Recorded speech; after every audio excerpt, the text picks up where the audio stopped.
So welcome everyone. I'm assuming that you all have access to Silhouette Studio. Okay. Silhouette Studio is free software that you can download to your computer and you can use it to create, SVGs, designs for HTV, whatever it is you want to do. But if you wanted to use it for making rhinestones, templates, then you have to have either the designer edition or you have to have the business edition. And the difference between the two is if you have a Cameo cutting machine, then you can get away with just the designer edition if the only thing you want to do is to create templates that you're going to send to your cutting machine, which is your Cameo. If you wanted to create rhinestone templates that you wanted to send to others or you to sell, or you don't have a Cameo cutting machine, you have a Cricut, you have a Graphtec or any other type cutting machine, you would need to be able to convert that design into an SVG. Okay. And in order to do that, you then have to upgrade your software to the business edition. Okay. Silhouette Studio offers the business edition upgrade from their website. It's typically $99. Sometimes it goes on sale. If it does, you're lucky. But if not, I tell folk, and again, I am not an affiliate. I do not make any money by telling you this. I just share this information with you because I wish someone would have shared it with me when I was first starting out. But if you go out to swingdesign.com, swingdesign.com will sell you a license key for the business edition or even the designer edition upgrade. The business edition upgrade is $49.99. It's a one-time fee. You only have to pay it one time. And the designer edition, I think, is like $25.99, or maybe it's $25 or something like that. But anyway, you can get those two upgrade keys for cheaper than you can from the Silhouette Studio online website. So again, if this was something you wanted to do to make passive income, $50 is a very small investment for what you can then later do down the road. Okay. So with that being said, what I'm going to do is, again, I'm going to ask everyone to please mute your microphone so that we don't have any excess noise that we have to overcompensate with me talking. And I'm going to go ahead and share my screen.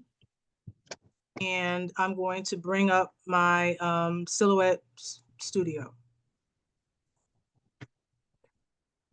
Let me share. Okay.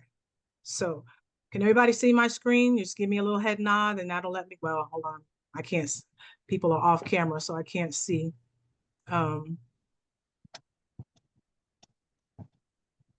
Let's go into the chat right quick.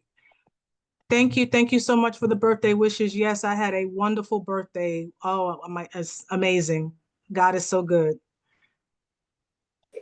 Okay. So everyone says that they can see my screen. Okay, that's great. Okay. All right. Somebody doesn't have their mic muted. Let me see.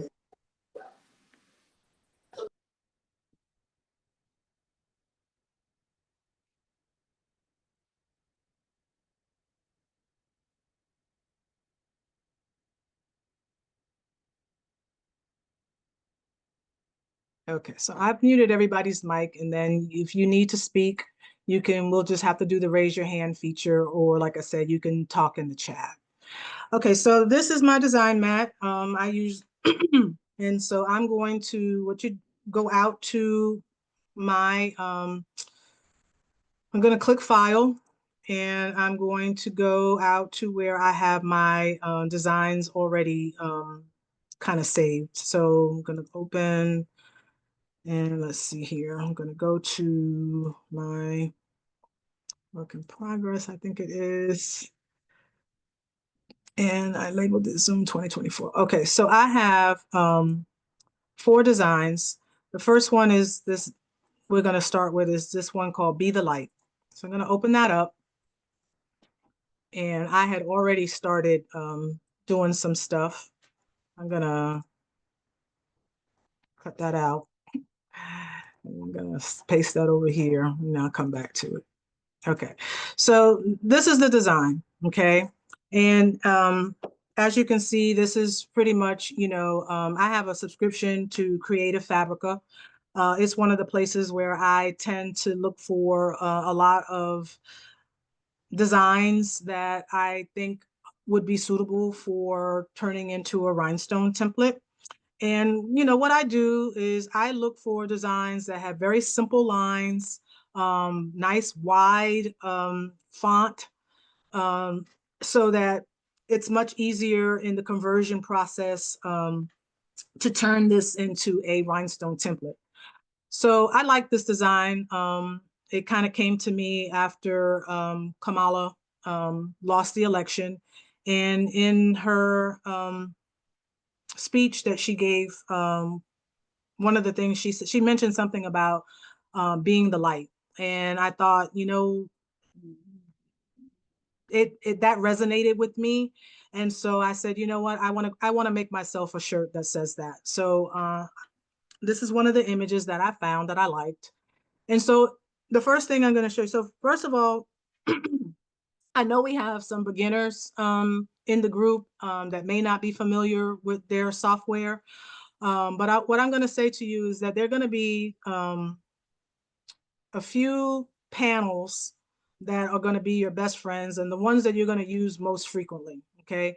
And those panels are, and I'm going to come over here on the right hand side of my screen where I have, if you can see where I have all these several different icons that go down my screen. Okay, so one of the ones that I use quite frequently and is going to be the, well, we'll just do them as we go. So the first one we're going to do is going to be this trace panel. Okay, and the trace panel is the panel that will allow you to trace your graphic in order to come up with the vector line image that you need in order to work with your rhinestone panel. Okay. And so what you would do is you would bring up your trace panel. Again, it's this one over here that to me looks like a little, some people say it looks like a butterfly, it looks like a piece of toast. But you want to open up the one that says trace, and you're going to click on the where it says select trace area. So I'm going to click on the select trace area. And when I bring my cursor, you see here, it's showing me the arrow. But after I click on it and I bring it back into my design mat, you see it turns into a set of crosshairs. Okay. And from there, what I'm going to do is I'm going to right click with my mouse and I'm going to be away from the graphic so that I can draw a box around the area that I want to trace. So I'm going to click and then drag.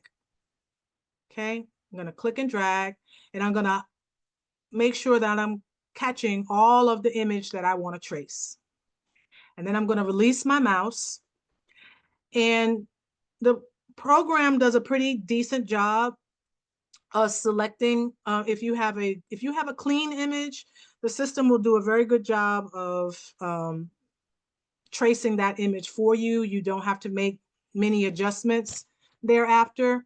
But what you're looking for is you want to see the areas. What I want to see is I want to capture all of what's on the inside and the outlines of this image. And so all of it has turned yellow. This is perfect. Okay. If for some reason it wasn't, you could use your up and down arrows on your threshold, and you could turn the threshold up and down. And I'll show you what happens when you do that. So if you arrow down, and I just keep arrowing down, if you can see how the image is slightly changing, you're not getting as clean an outline. You see, I keep clicking, I'm all the way down to the bottom, and it's starting to look really fuzzy looking. You don't want that. Okay, you don't want your image trace to look like this, because when you then actually trace it, it's going to leave all of that fuzzy area inside of your lettering and such. And so, and vice versa. If you brought your threshold all the way to the end, now it looks like this. And when you go to create the trace, it's not going to be a very good trace. So typically anywhere between 45%, 49%, anywhere between 45, 50, sometimes if you go higher than that and you have letters that are touching, then what happens is it will trace that and it will look as if those letters, if the letters are touching, the trace will go around the letters that are touching. And then once you trace it, they won't be separate letters anymore. So I'm just going to bring it back down to the threshold that the system gave me, which was about 45%. And from there, I'm going to click trace. Okay.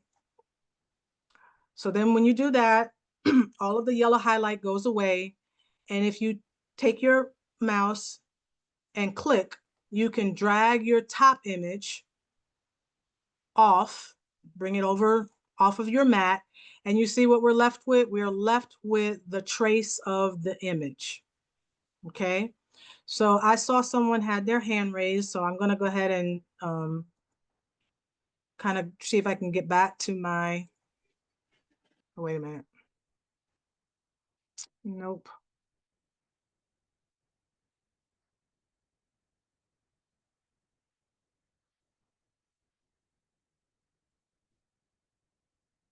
Okay. Tanya, I think you had your hand up, so you want to go ahead and unmute yourself, ask your question.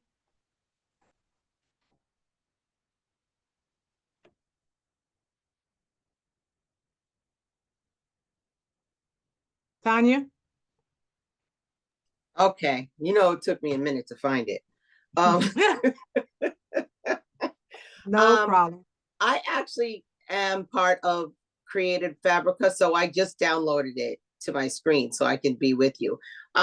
This is the SVG that you put in the screen or the PNG?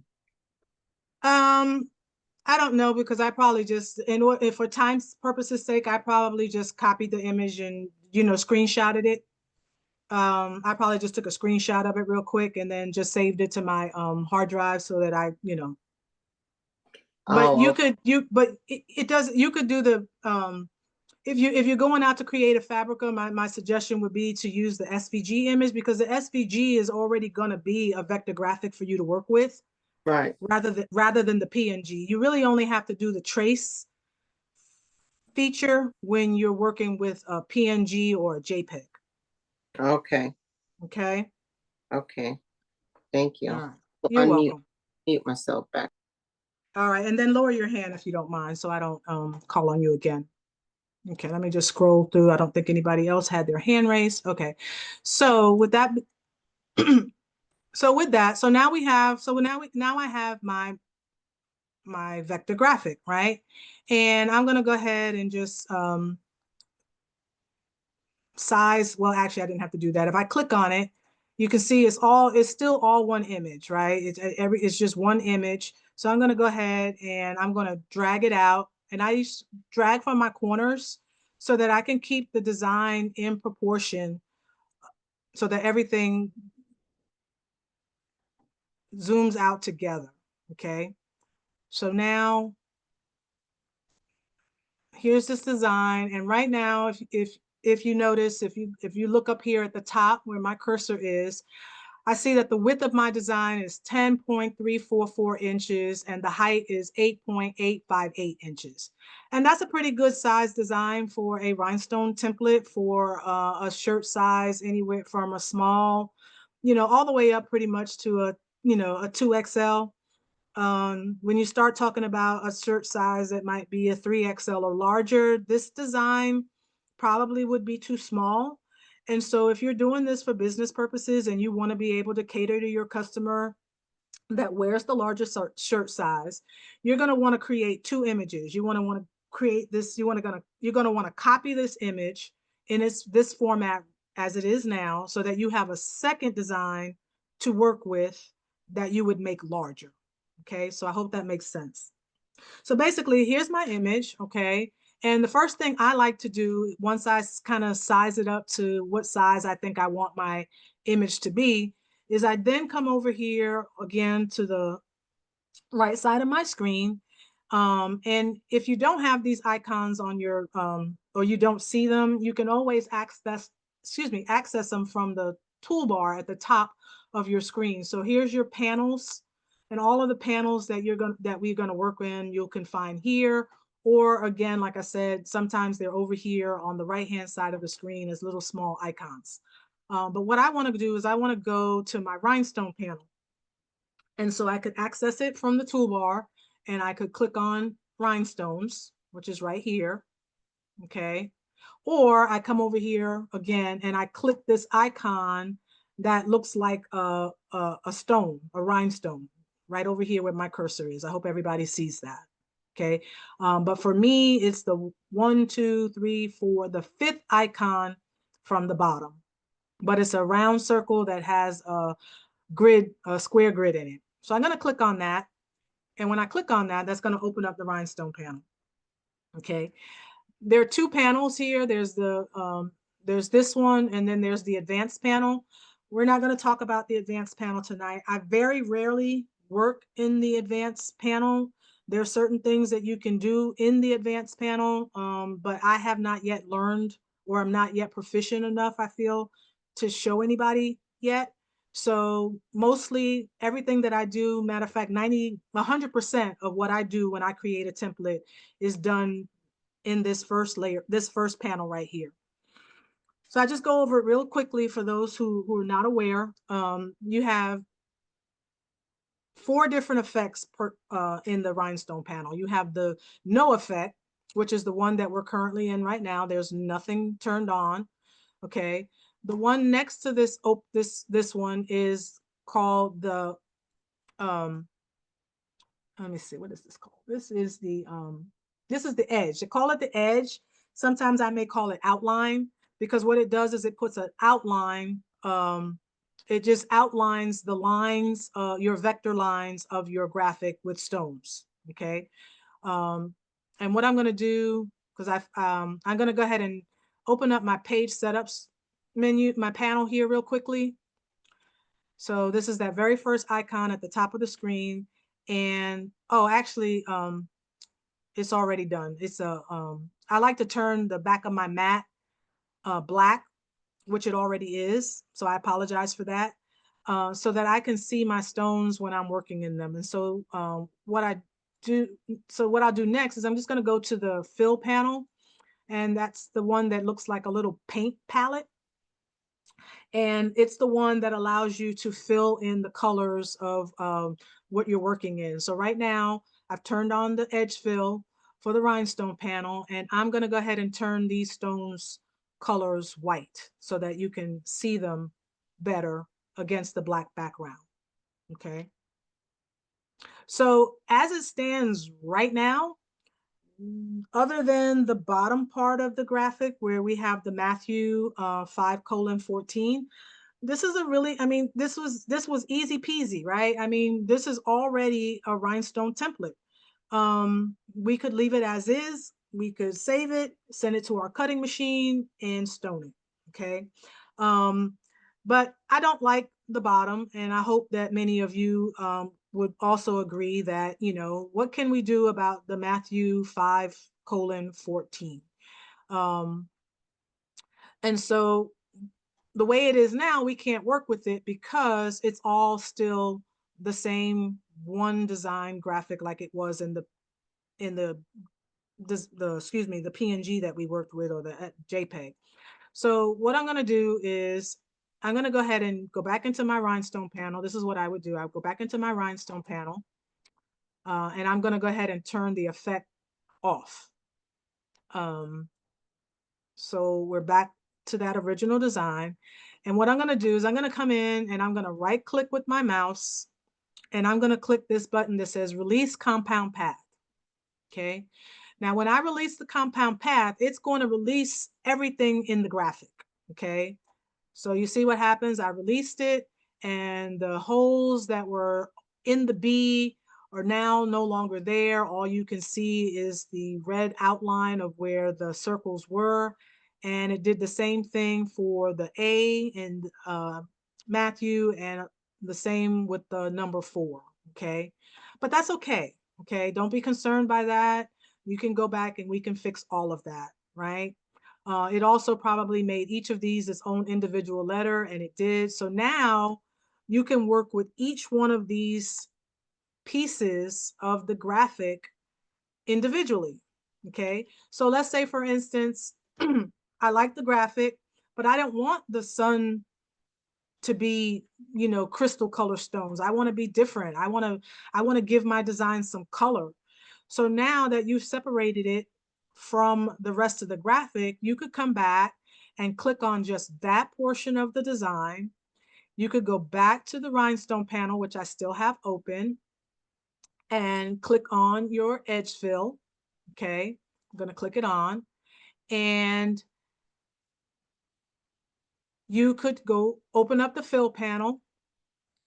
Okay, and let's say sun is yellow, so we can go ahead and turn those stones color to yellow. Okay, so now we have our yellow sun. One of the things I like to also do is when I'm in this rhinestone panel, it has a default setting for your spacing. Okay, the spacing is the space in between the holes, not the hole size themselves. The hole sizes are either here. You can see right now the 10SS is what is highlighted. And so that is the default when you open up the rhinestone panel. But if you wanted to make those stones 6SS, all you have to do is click on the 6SS and it will change that hole size. Okay. If you wanted to make them 16s, you could do that, and you see how the design changes. If you wanted to make them 20s, but I don't, you could do that, okay? But we're gonna make our design SS10 because that is what is most standard, what most people typically tend to work with, and what stones people have. So we're gonna make those 10 SS or SS10s. And then what I like to do is I like my designs to be just a little bit tighter, okay? But I also have to think about, I sell my templates. And so not every cutting machine cuts the same, okay? The higher end machines, usually you can get your stone spacing a little bit tighter.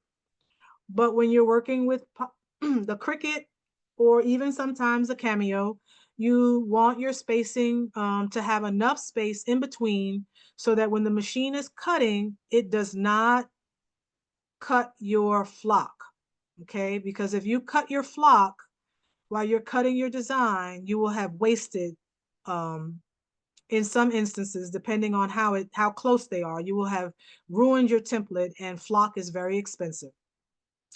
And so what I typically tend to do, and what I find to be a very safe place to be, is to change my spacing to this 0.020. And you can't use the arrow keys in order to get there because this works in increments. And so my suggestion is always to go in and just highlight the 2 numbers on the end. You just take your mouse, click over the top. Place your mouse over between the 0 and the 3, click, highlight, and just type in your 20. Okay. So I'm going to change this to 20. Oops. And when I hit enter, you're going to see these stones kind of move in just a little bit closer. Okay. Not a lot, but enough so that it added a few more stones to the design. And it just made that design just a little bit tighter. Okay. So from there, now I'm happy with that. Okay. So I'm going to leave that on so that I can look at it. So the next thing I want to do is I'm going to go back in here and I'm going to drag a box around my B, and I'm just going to highlight the B. Okay. And I'm going to go back in here and I'm going to make this a compound path again. Okay. Because I want those circles in my B to show up like they did before. So I'm just going to go ahead. I highlighted the B and I'm going to click make the compound path. And so now I have the circles again. Okay. Then down here where we have the Matthew, we're going to come back and I'm just going to kind of highlight the whole thing and just kind of move it out of the way for a bit. We're going to come back. I'm going to come back to that because this is going to require some work if I plan to use it. Okay. If I plan to use it as part of the design, it's going to need some work. Okay. So now our options are, do I want, again, for it to just be the simple outline like it was before? So in order to do that, I can just kind of highlight all of the, I can highlight it all and then just click the, I'm over here in my rhinestone panel and click the edge and there we go. Okay, so now we have our design. But what if I want it to be, again, now you can do, because you can change the colors if you want to create different layers for your colors. If you want it to be colorful, I could come in here, click on the B, change that to red, maybe come in here in the E, change it to blue. Maybe I make this one blue so that I have the same layers. And in the fill panel, the colors that you use most recent are going to be the ones that are going to be at the top. So I don't have to search for the blue again. I can just click on this blue. Maybe I make my T green, and then I can make the other T green. And this will be those layers that if you were going to do multiple layers in your design. I turn this one. Let's see, maybe an orangey color. No, that's too close to the red. I don't like that. Let's see. Purple. Yeah, we'll make it purple. I make this one purple. Maybe I'll make the L a different color, brown, and just I'm just gonna no, not that color. I'll pick a different color. That's olivine color, and maybe I'll leave the G. Let's see, a pinkish color of some sort. But anyway, so now I've made I've turned all these colors, different colors or whatever, and maybe I like that. Okay. But right now, like I said, we have a rhinestone template. We could actually send this to our cutting machine if we wanted to, and cut this out and stone it, and you'd have your shirt. But I want to, so before I go any further, I'm going to ask, like I said, if anybody has any questions. Let me see if I can figure out how to make this. So if you do, let me see. Darn. I see. Okay, Francina, go ahead and unmute yourself. I'm sorry for raising my hand. I just couldn't find the chat thing. I don't know why. I mean, the That's raise the okay. hand. So doing it like that. So after you've done that, we don't have to group it. Well, we will when if we're gonna say, for instance, if we wanted to create this just as it is, right? We wanted to have all of these different colors. We will group it by color so that when you go to cut your template, like all of your E's would be together, right? Because they're all the same color, and all of the T's would go together because or I mean, you could, you definitely want, you definitely want to, if you're going to do it like this, you're going to want to create layers because it would be hard to kind of stone it that way. But you could do that, or you could, you could try to do it letter by letter in your template to save flock. Okay. It really depends on your level of expertise and whether or not you wanted to do that. Because it could be very tedious, removing the stones where you don't want them to be. But I just want to just kind of show you a little bit how you could play around, with it like this. So, okay. All right. If I jumped ahead, I'm sorry. I just was curious. It's okay. It's quite all right. Anybody else have any questions? Let me see if I can. Hi, I have a question. I just don't know where the raise hand button And so, you is. know what, let's just, that we'll do away with that. we'll let somebody unmute themselves, and whoever does it first will speak, and everybody else will be respectful. And when that person finishes, then they can unmute themselves. How about that? Let's just do it that way. So who's speaking? Because I can't Sharita, see. can you Hi, see me? Sharita. Yeah, I Hi, can't, okay, I've so, got, because I'm sharing my screen, okay, no I problem, no don't problem, no get, problem. I don't have that option, but yeah, go ahead. I was wondering if we can do a gradient effect with the letters. What I mean by that is have half of the B be red and then transition down to a rainbow all the way down to purple with the word light. Is that Yes, something that's, okay, okay, you can okay, I do was that. just curious. Yep, we can, and I'll show you how you do that. Basically, you have to do it after you release the rhinestones. Okay, you Okay, can't do it. You can't do it while it's in this, because we haven't released the rhinestones yet. We're still kind of working as this, if this was the actual image itself, right? But once we release the rhinestones, I can show you how you can kind of create that ombre effect. thank you, Okay, ma'am. you're welcome. Anybody else have any questions?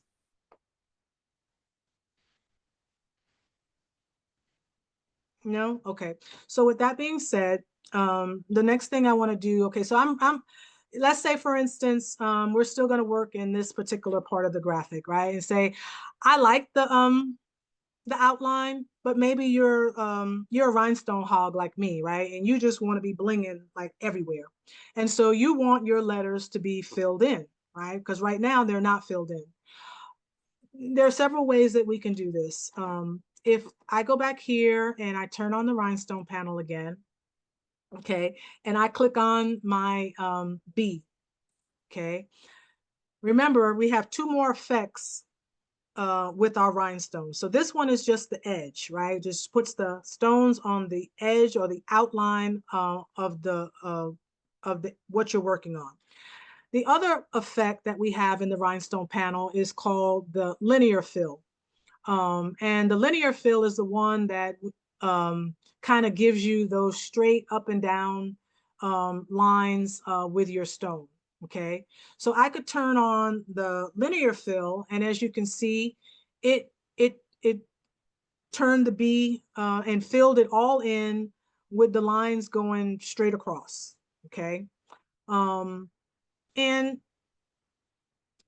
the linear fill has its place. I don't necessarily know that I like it for this design. Like, we could just go ahead, if you wanted to see what it would look like, right? You could highlight the whole thing and just come back in and click the linear fill pattern. And that's what it would look like, okay? If you size it,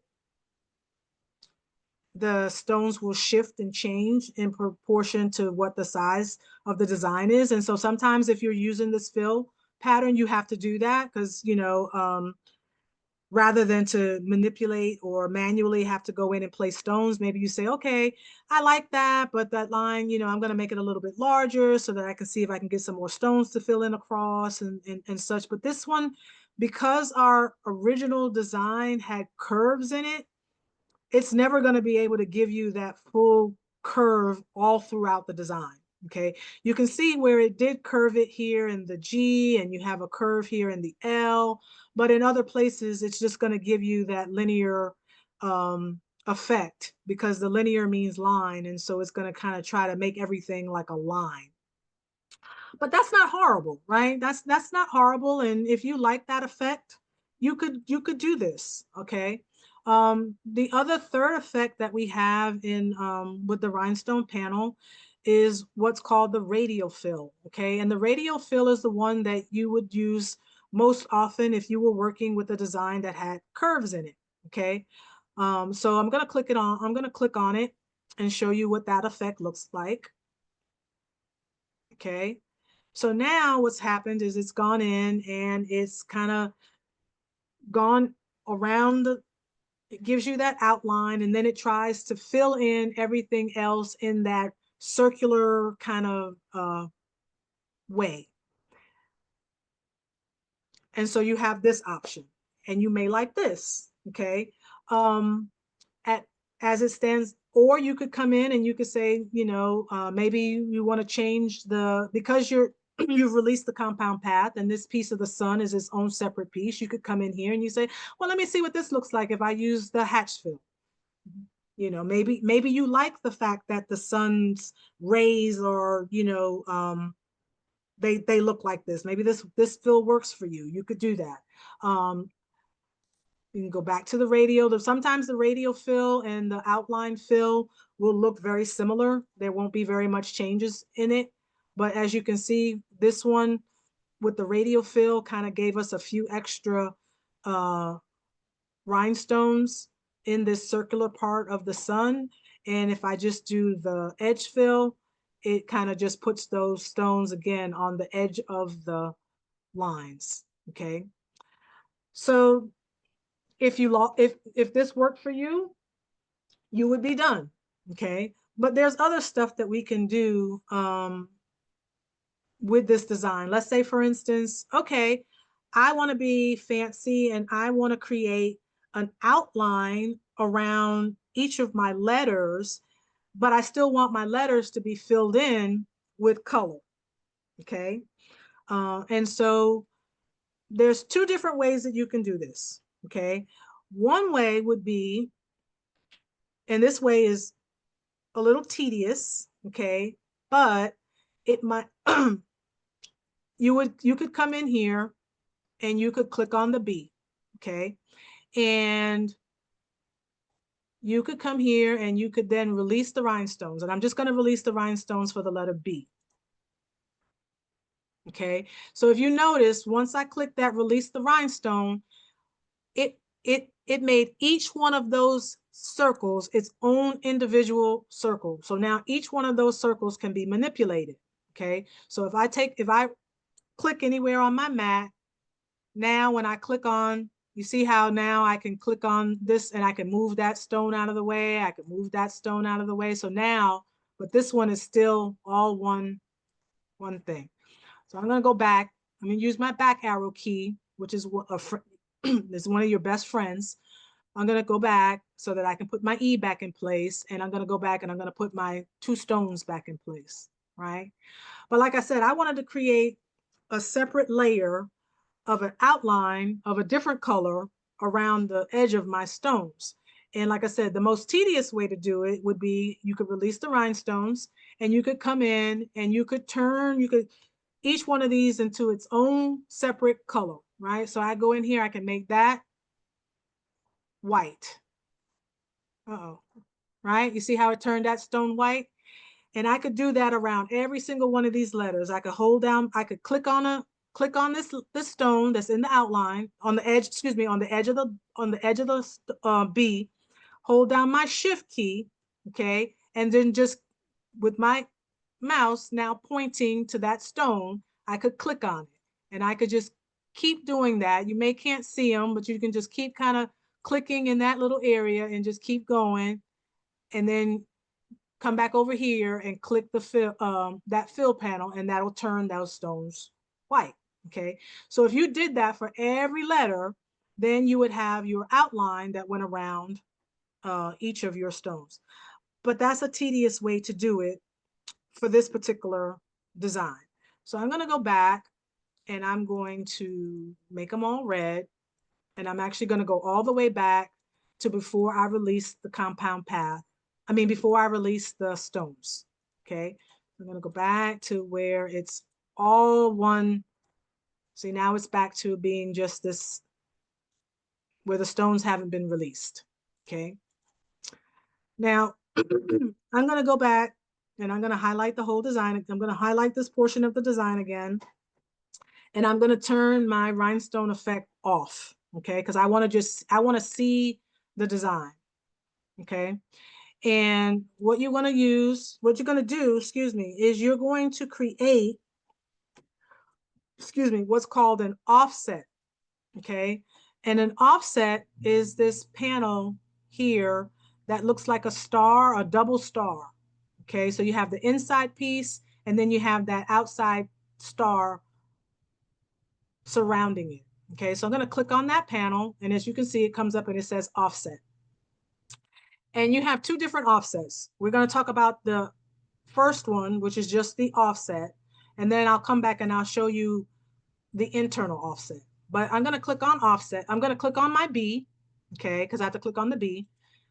And when you do that, you notice now it's not grayed out anymore, right? So I'm going to click on this offset, and you see how it put a red line around my B and inside, kind of like the circle, tried to put it inside. But this is a big offset. I don't want my offset to be this distance away from the letter.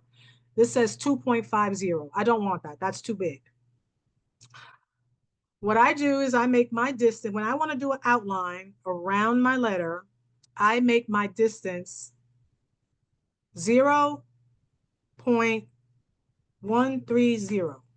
And the reason I make my distance 0.130 is because that is usually what the stone size is for an SS10 stone by default in the Silhouette program, okay? You can manipulate the stone size, but I typically work within the default because the stones that I use fit my template perfectly the way that they are, so I don't have to make any adjustments. So I make my distance 0.130 so that that stone will be the same size as the other stone when I create this internal, but I'll just show you. So I made my offset that 0.130. And a lot of times what I like to do is from there, I go ahead and I turn on the rhinestone panel, okay? And when I turn on the rhinestone panel, I just click the edge fill, and that's gonna give me my stones on the outside edge of my B. Okay, everybody see that? You see where it put those circles? And I can go ahead and open up the fill panel just so you can see it, and I'm gonna turn those stone color white so you can see that outline. So now I can go back in here, okay, and I could go back to the rhinestone panel and turn on that radial fill, okay, and now I have my stones where you have your outline and you have your B. But if you notice, you have to start making some adjustments because you'll have to start moving some things out of the way, because if you did the same thing underneath for your T and your H, your stones are going to be touching. But those are just adjustments that you can make after. All you have to do is just kind of, you highlight everything, you shift it up, you move it over, and you start making those manual adjustments. Okay, so everybody see how you can create an outline around your letter and then still fill your letter in with rhinestones if you wanted it to look like that? And I'll stop at this point and take some questions if anybody has any. And again, if you do, you can just unmute yourself and then ask your question.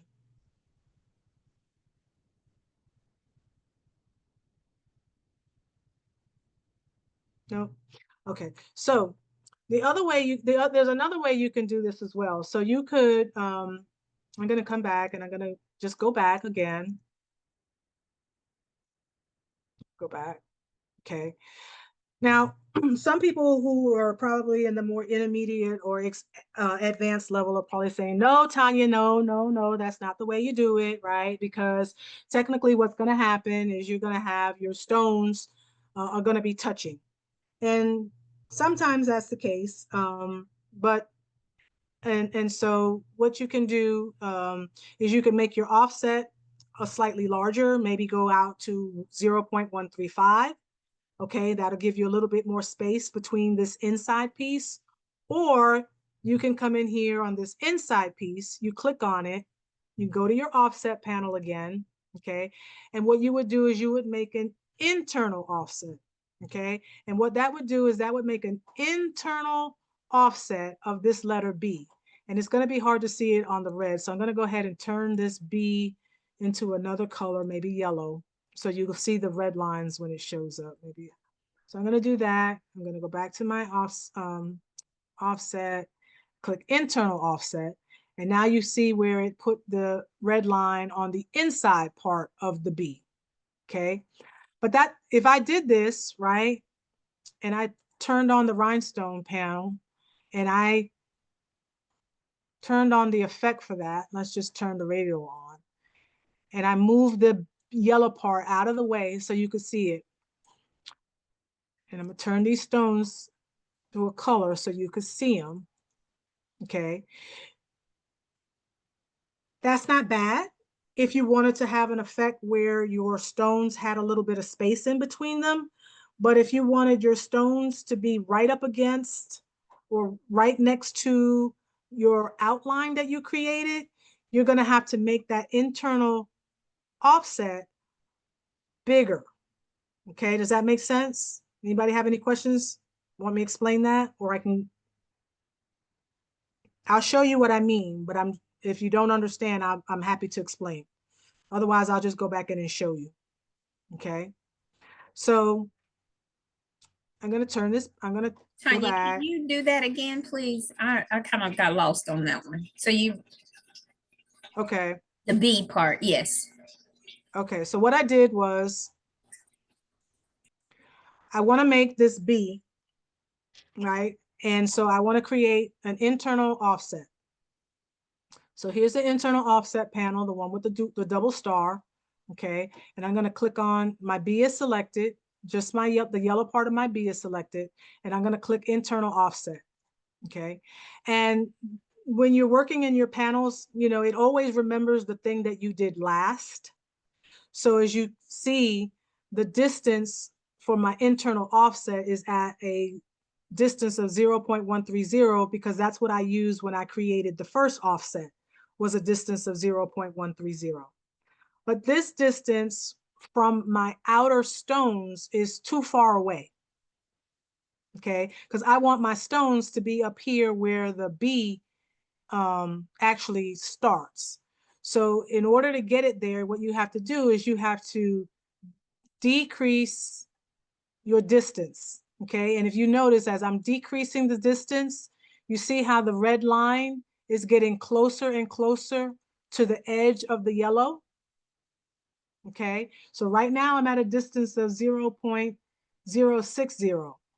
I actually want to be at a distance of 0.030, okay? And that 0.030 works in combination with the offset that we created for our hole size, which is that 0.130, okay? So that's going to give me the perfect distance between my outer stones that I created that outline for that are in white, and now this interior set of stones that I'm going to create, they're going to, at that 0.030 internal offset spacing, they're going to bump right up where they need to. So I can show you how that happens. When I do that, I go back to the rhinestone panel, okay? And I turn on the radial effect, okay? And I'm just gonna go ahead and click my fill panel and turn those stones red, okay? And then I'm just gonna try and move this yellow out of the way. But everybody see that now? You see how now those stones are right in line with the outline? Yes.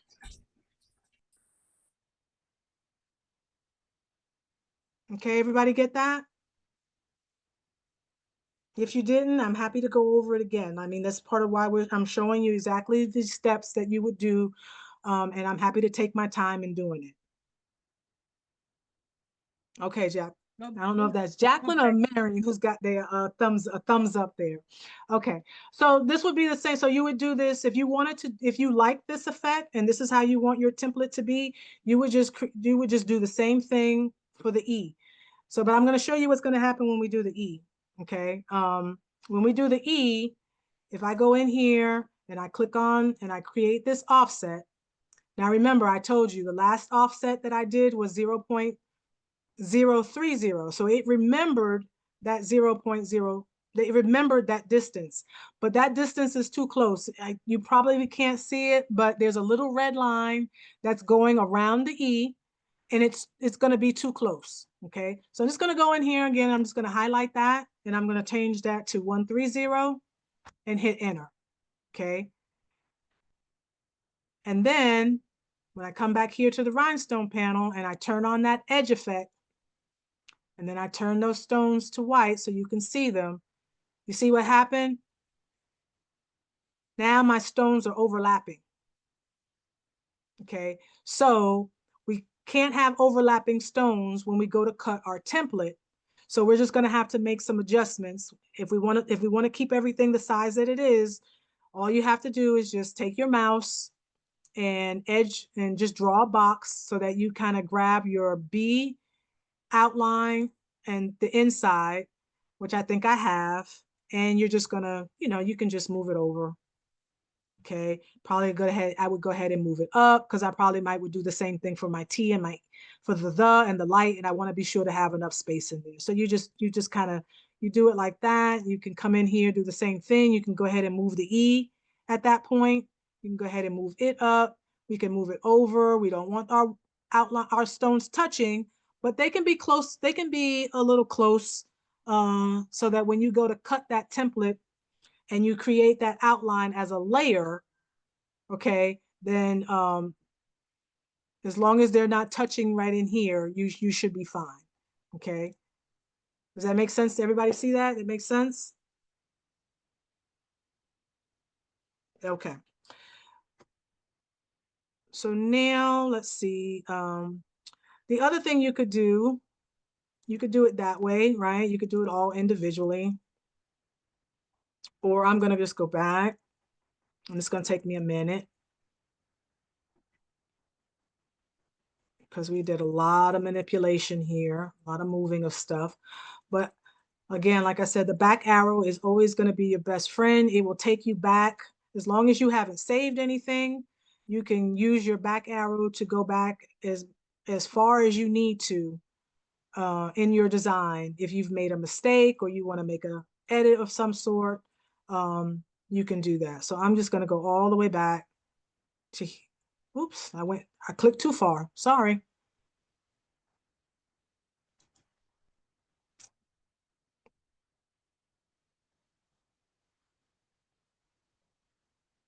Wow. Sorry about that. I think I could stop it. Okay, there we go. It stopped. Okay. So so you have that, right? Or you could do something else. You could also go back. I'm going to turn this rhinestone panel on and go back to it being like that. And you could actually go in and you could create your offset all at one time, right? We could go ahead and move our sun out of the way, right? We could move our sun out. Okay, and we could go ahead and we could create a little bit of space in between the B and the light. Oh, let's make sure. I just kind of take my mouse and just drag it across these bottom part of the letters to select all of the word light. And then I could just kind of move it out of the way a little bit just to create some more space. Okay, so you could do that. And then if you did that and you brought your sun back in, you notice now you're going to have to make your sun a little bit bigger so that it kind of fills back in where it needs to. Okay, because you've changed the dimension of the design, so you want to change that too.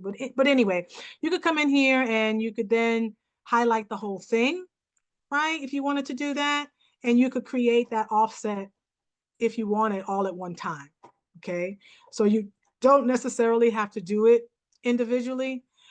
But what happens is you can see where some of your letters, if you want each of them to have an individual outline around each letter, you would have to move some of your letters out of the way, because if you can see this, you can see where the E is crossing the B in the offset.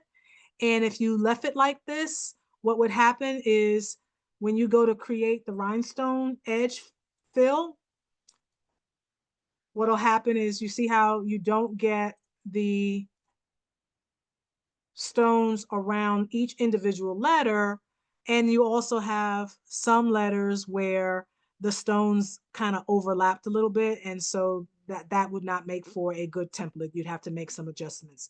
But you might like this, you might like this outline pattern as well. You may like it such that it looks like this. And that's an option that you have when you're creating your design.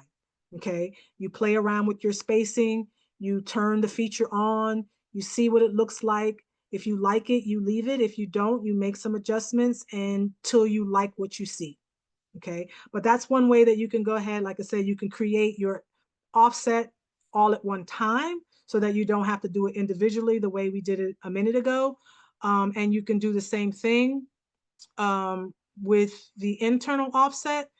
If I were going to do that too, what I would do is I probably would I would click on well, what I would do probably is I would highlight all of that and again, just highlight it all, come in, create that internal offset. Again, it's not going to be the 0.130 because that's what we use for the offset. We want to make that internal offset a 0.030. Hit enter. It brings, and then we could turn on the rhinestone panel and turn on that fill. Okay. Now, if you do that, you can do this and then you could come back and, well, I would do it differently if I were working in the graph. I wouldn't do it like that. I would probably,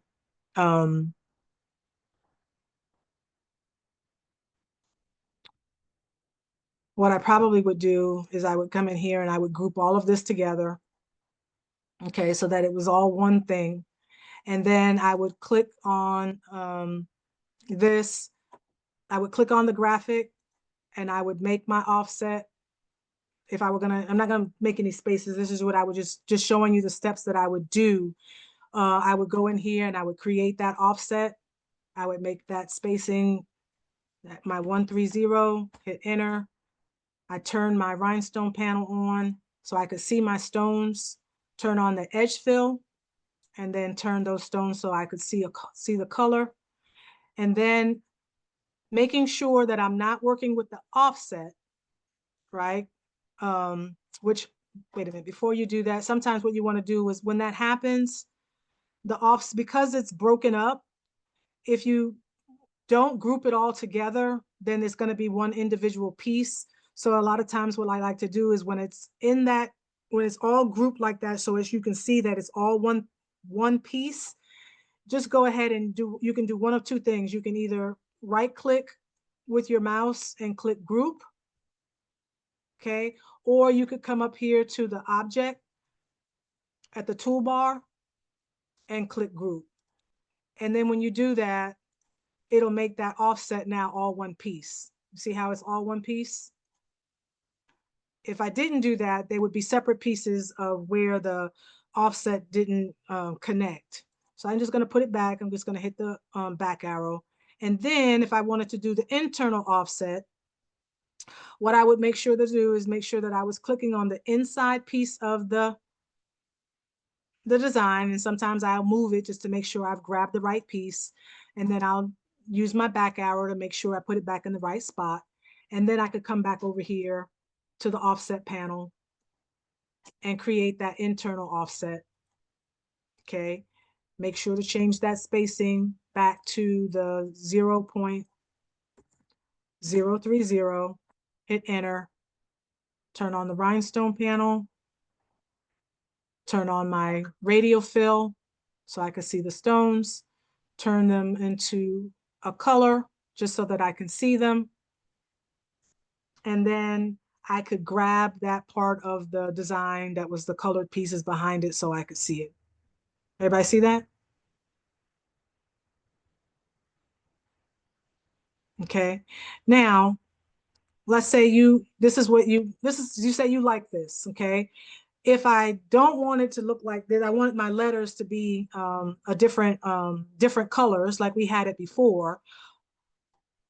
Actually, It didn't, we didn't group it, so they're still their individual letters. So then you could come back in and you could change those colors. Okay, so you can come back in, make that a B, come in here, make that a blue. Or what I'm gonna do is I'm gonna do it like this, B, and then I'm gonna make all of these the same. This will just show you again in the layers, when we create the layers, how you create your layers, and be the like, we'll just leave that all yellow. Okay, so now let's say we want to, so now we have our design, and I do want my sun is going to be yellow, and just gonna shrink this back down. I should have, what I should have done, well, let me see. Let me turn the rhinestone panel on. Turn my on. Okay, it's okay. So I'm going to shift that kind of back where I want it to be. And there's my be the light. This design still needs a little cleanup, and you will find that 95% of the time, even after you've gone through and you've done this, you're still going to have to clean up your stones. Okay. If you want your design to look as good as it can, right? We could leave it like this. You know, we could, but we could make some adjustments in here as after we release the stones to kind of get these things to be a little bit tighter. Okay. But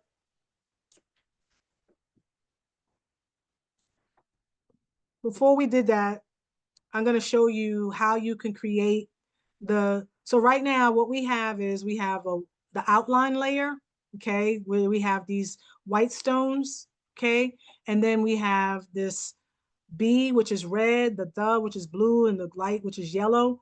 So we actually have one layer, 2, 3. Technically, we have 4 layers here because we've got 4 colors, okay? And so if you wanted to group this by color so that you would have your layers when you go to create your template, what you do is you go in here and you go to your panels, go to the panels at the toolbar, the very top, okay? Click on panels. And we're going to select the one that says select by color. Okay, so we're going to open up the select by color. And what we want is we want to click the one that says by fill. Okay, because this is the fill that we're in. So we're going to click by fill, and we're going to see our colors that we're currently using on our screen over here. And if I click on the red, what's going to happen is it's going to highlight that section that's all red. Okay, and then all you have to do is come in and right click with your mouse, okay, and click group. Okay, so now all of that is grouped together. We do the same thing. We come over here, we click the blue. Let me see which blue it is. Is it still okay? So it's that one. And do the same thing. You can right click with your mouse and click group, or you can click the blue again, come over here to object and click group. Okay, so now all of the blue is grouped together. Okay, so we'll do the same thing with the yellow and click group. And then I'm gonna move the, I'm gonna move the Matthew out of the way for a minute because, or actually what I'll do is I'll just turn it a different color, because right now the Matthew on the screen is white.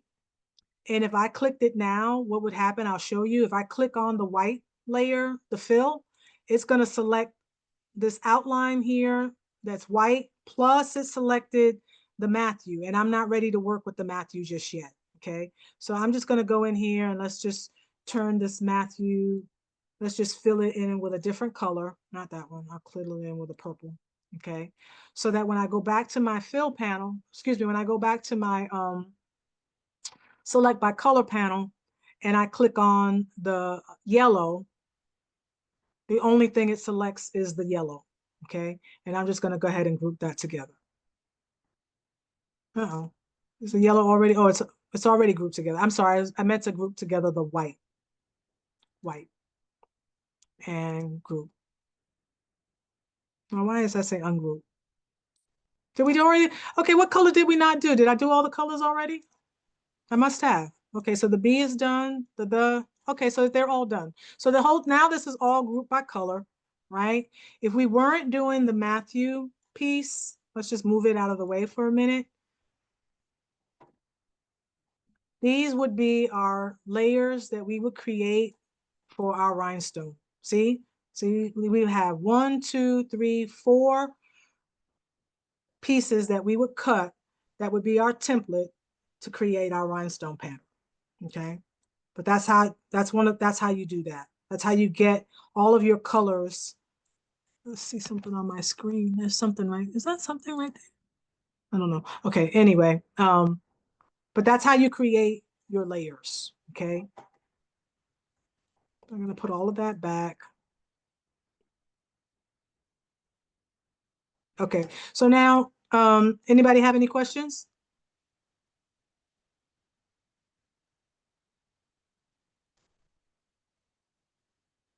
No? Okay, so earlier someone asked us a question about creating kind of like an I'm sorry. ombre. Okay, I- you have a question? Sure. I couldn't find the button. Ahead of myself. Are you gonna print this out on the Cameo or are you just gonna save it? I mean, you guys won't be able to see me when I print it out. So, But I mean, sending it to the printer, like, because I've been having issues with that. well, yeah, when we get there, we can go through that. We'll Okay. go through this. We'll go through the steps. Okay. So, Tanya, okay. You're welcome. Does somebody else have a question? Tanya, Yes. me, Who's right me? there, Anita, Okay. up on the white, the G and I on light is like Mhm. the double, You mean like right here? no, Here? no, right there at the edge by the I and a G. Here, right, yes.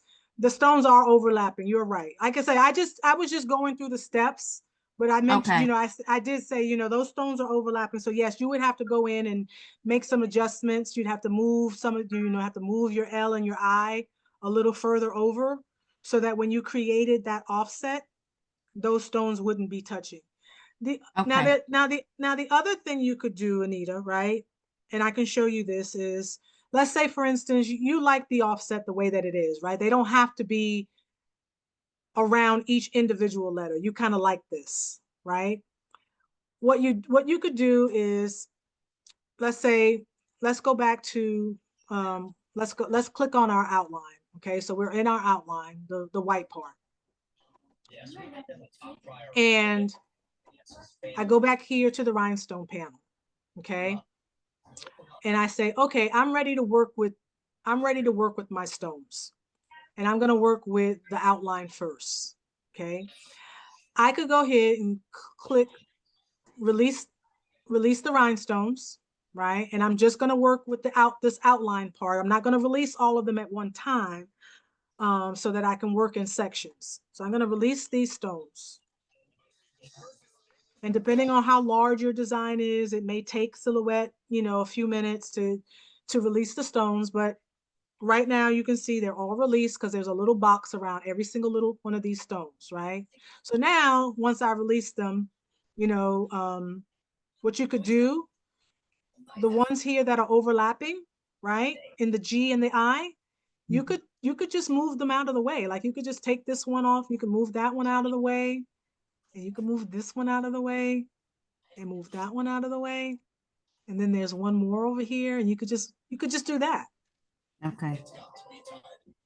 right? Right. And that would save you time from having to go back and edit the design all over again, right? Mm-hmm. Unless you, like I said, unless you wanted a different look.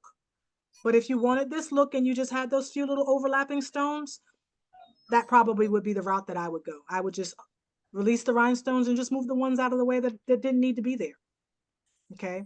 But since we've already released the rhinestones, I want to do something else before I do that. So, well, that's okay. I'm gonna leave that the way it is.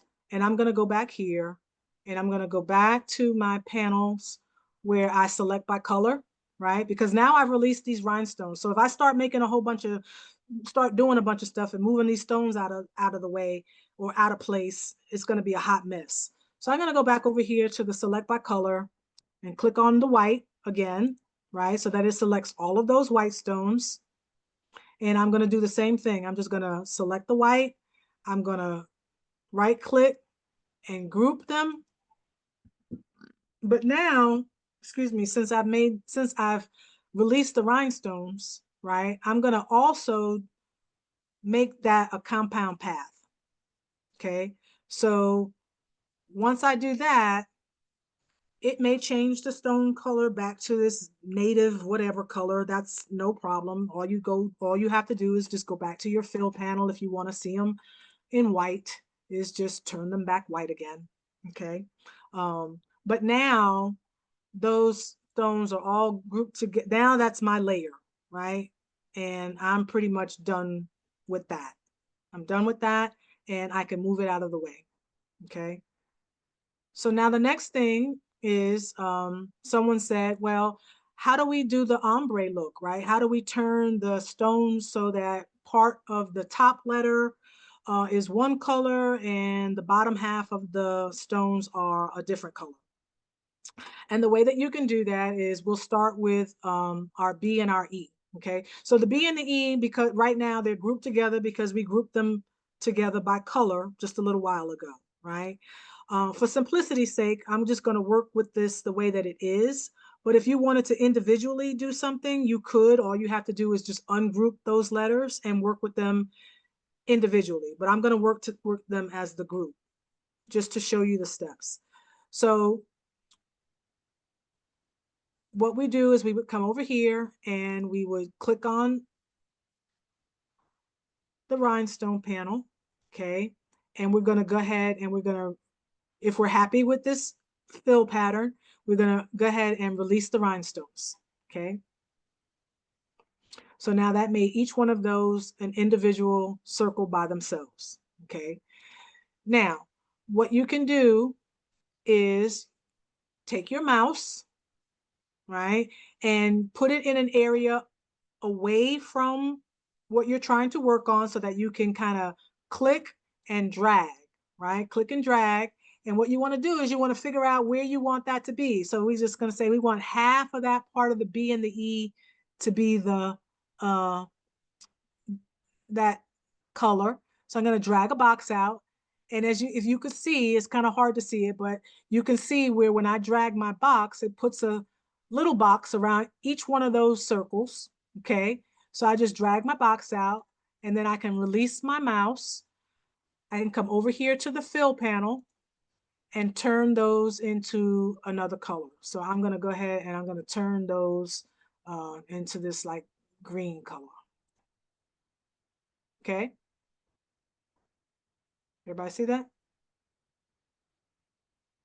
So now, in order to make that a separate layer, right? Because if you wanted to stone this that way, that has to be a layer by itself. It cannot be part of your original template.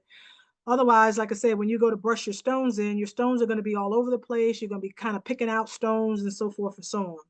So let's just say to simplify it, we're going to do that for everything. We're going to make all of that a layer. So we can do the same thing. We have our but in order to do that, we have to come in and we have to, again, you can only do that after you've released the rhinestones because you have to be able to work with each of the stones as an individual object. So here in the rhinestone panel, we can release the rhinestones for the. Okay. And then we could come in here again and drag out that box. And you got to be careful. Or what you can kind of come back in here. Let me see. Let me do it this way for a minute. No, I don't necessarily want to do that. Do it that way is a little bit harder. I'm going to grab this bottom part. I'm going to bring my cursor here at the bottom and try to bring these bottom letters here without touching the H. Let me see. This is kind of like a, sometimes it can be a little hit or miss. Sometimes you have to do a little bit more manipulation, but I'm just going to kind of show you. So this is basically how you could do this, is you just kind of highlight those circles, and I'm going to go ahead and just turn this bottom layer green since it's the same. Somebody, hold on one second.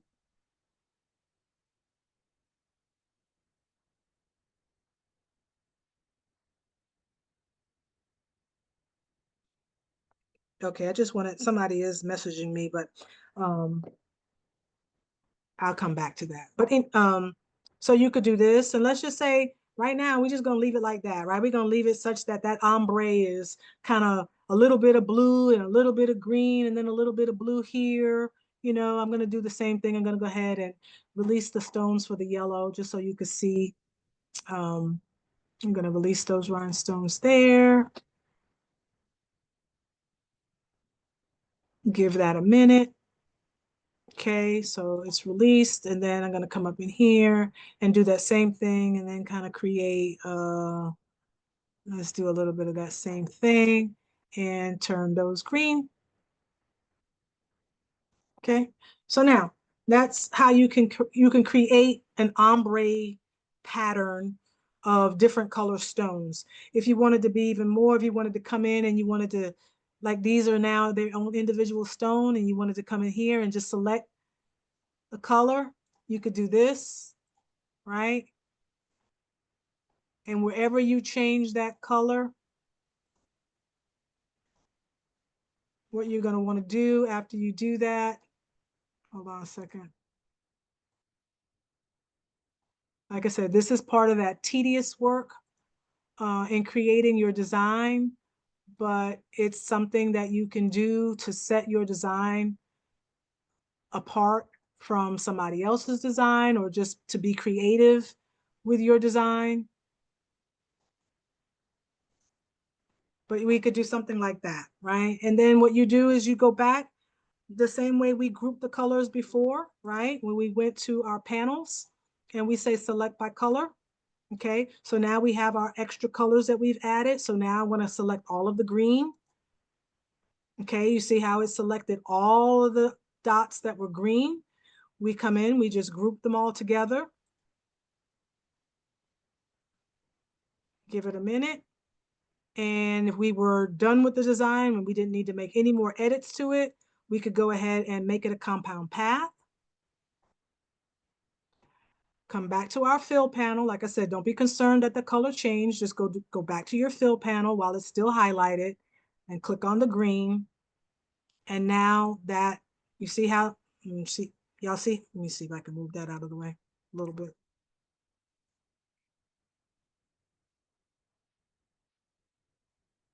Okay. And that would be a layer that you would send to your machine to cut, that you would then piece together when you laid it out on whatever you were gonna stone, whether it be a shirt, a tote bag, or what have you. Does that make sense to everybody?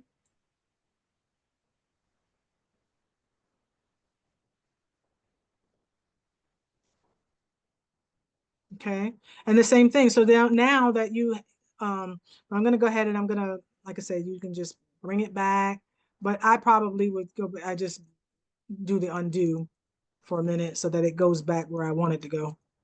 Okay, so that's one way you could do, and you could create your ombre or a different stone pattern.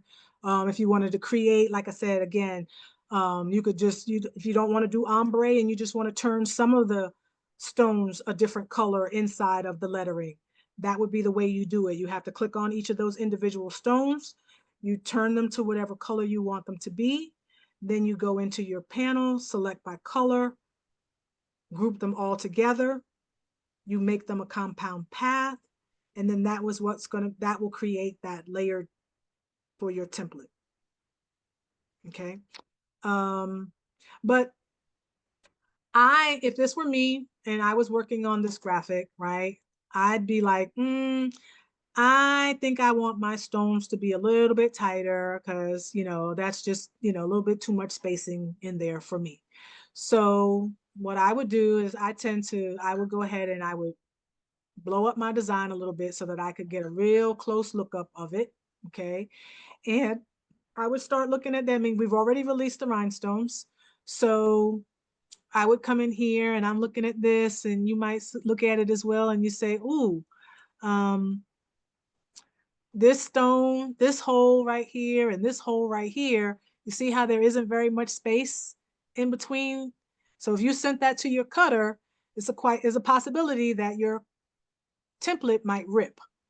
So what I would just do is just come in here, I click on this stone, and I use my up and down arrow keys to get very precise movement, and I just kind of move that stone up out of the way a little bit. And I just want to make sure that I have enough spacing between the stones so that when it goes to cut, you know, like I said, they're not too close. So I just move that one up out of the way a little bit, right?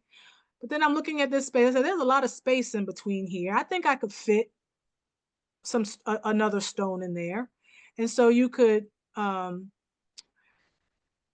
done something to my computer, so it won't do it right now, but there's a way I think where you can hold down the shift key and click and then drag, and you could drag a stone out, but I've done something to my preferences. It won't do it right now. So I'm just going to show you the long way, which is then to just click your stone, right click your mouse, or left click, excuse me. So I'll do it again. Click on the stone, left click with your mouse, click duplicate, okay, and just duplicate another stone, and then just drag that stone where you want it to be. Okay, so I'm just going to kind of position it right in there. Can't get any more stones in there. That's just too much spacing. Could I get another stone in here? You know, you could try, right? But what's going to happen is when you do that, then you're going to have to move this stone out of the way. And if you start moving that stone out of the way, you're going to start moving the lines. But if that doesn't, if you're okay with that, right? You don't care, you're not too concerned about that because it is a radial fill design. So, you know, everything is kind of on a circular path anyway. We could start just kind of moving some of these stones out of the way to create some more space so that we can add some stones just so that we can kind of fill up that area just a little bit more, right? But this is, again, this is part of that tedious work that comes when you're in the final stages of the design. But I might move that out of the way. You might kind of just shift that, you know. I don't know if you did this, you could do this. You see what I'm doing? I'm just kind of moving some stones out of the way. I'm going to duplicate another one. I'm going to put that over and see if I can kind of fit that in there, move that out a little bit. And this is how I would go in and start manipulating some of these stones to fill up the gaps in these spots. Okay. Now here, in this particular area, this is not gonna, you can't fit another SS10 stone in here. Okay, it's just, there's not much, you can, right? But see what's happening? You see how we're getting really close on the edge just to try to get a stone to kind of fit in there. So I don't wanna risk doing that. And so maybe there's a way that I can kind of just get this spacing to be just a little bit tighter, right? And one of the ways you can go ahead, one of the ways you can do this, and it doesn't work all the time depending on how the stones are lined up, but what you can do is you can click on this outer stone, okay? So you're gonna click on that stone, and then you're gonna hold the shift key, okay? And then you're gonna click the stone next to it. So I'm gonna click that stone, okay? And then I'm gonna click the stone next to that one. And then I'm gonna click this most outer edge stone, okay? So now all four of those stones are selected. If you come over here on the right, excuse me, on the right-hand side of your screen, and you click this panel right here, this is called the transform panel, okay? It's this one right here with the 3 bold lines with the one line in the middle. You click on transform, okay? Down here at the bottom, this is your spacing, and it's to create equal spacing between the horizontal or vertical stones that you're working with. So right now I'm working with stones that are horizontal. So if I click on horizontal, you see how it moved those stones just a little bit closer together? Okay, so now that gap is not as wide as it was before. Okay, and now it does shift this stone out of place, so it's no longer kind of curved in here with the other one. So you have to determine whether you want to make those adjustments or you're just going to leave it as is. Okay, or do you want to keep manipulating those stones to get it to where you like? You know, I'll show you again. I'm going to click this outermost stone, and then I'm going to click these stones that are right next to it till I get to the very most outer edge stone. Come over here and click that horizontal spacing to create equal space between those stones. So what it does is it creates equal space between from the outer edges to the inside. Okay, so it moved that one in, so it kind of made that one, you know, kind of back on its curve a little bit. So in looking at it, is it horrible? No. You know, did it close in that gap? Yes. Could I do it for the one above? I don't know. Let's see. We click on this stone, click the one next to it, click the outermost stone, click the horizontal spacing, and that doesn't work. Okay. There's just too much spacing in between there for that to kind of work. So I'm just going to go ahead and just inch that stone back over where it was. And that might be, like I said, here down here, I think we could probably fit a stone red in there. We can get that in between right there. I might shift this up a little bit, right? Kind of get that one to come in there like that and duplicate another stone and fill that in. And so I would just keep doing this and maybe move this one a little way out of the way and move that over. And I think I could get another stone in here. So I would duplicate and add a stone in there. I don't think I'd get more than another stone, even if I started shifting some stuff, maybe. Let's see. No, I doubt it. So I just would just go ahead and put that back. Oops, put that back where it was.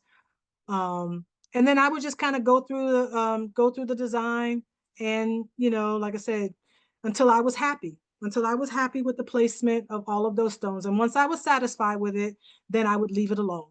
Okay. I look at this one, this looks a little close. So I'm gonna come over and maybe just move that over just a little bit and then shift that one over just a little bit. And then that way I'm not concerned about the template ripping when I send it to the cutter.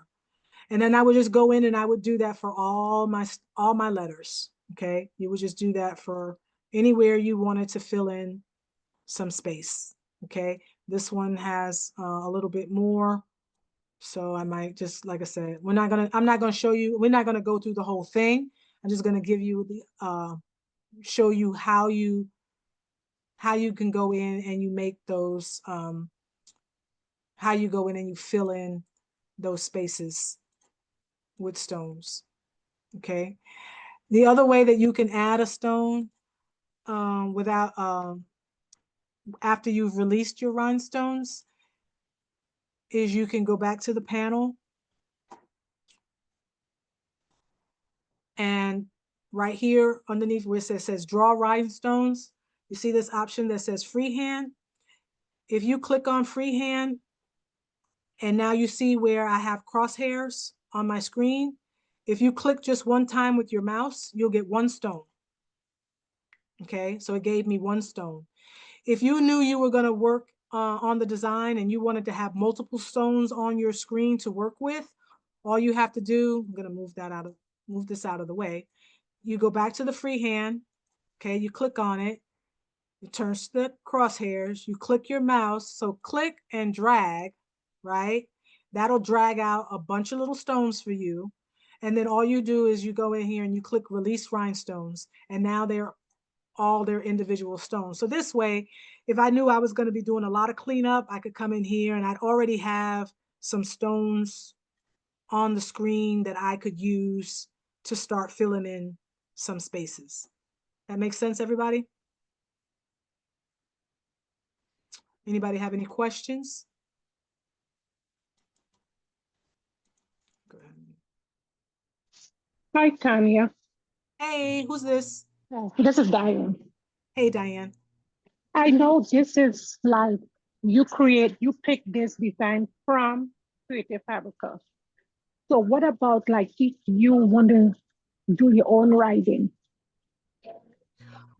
Okay, because that's And gonna be for that's probably gonna be for another class, right? okay, Because doing templates, with your own fonts, or fonts that you have either downloaded from, defont.com or Creative Fabrica or wherever you may get your fonts from is like a whole nother animal. Because not all fonts convert, and I will, because they either could be too thin or they're just not digitized for that. There's a lot of manipulation. Is a lot of work that goes into creating designs where you working with fonts. You can, like I said, but it's a lot more work. Okay. okay, If anybody, like I said, if we don't get too late into this, and somebody, I can show you some stuff, but I'm going to stick to working in this particular design for right the moment, if that's okay. yeah, I understand. Just a Okay. thought. All right, Yeah, sweetheart. thank you. All right, you're welcome. Anybody else have a question?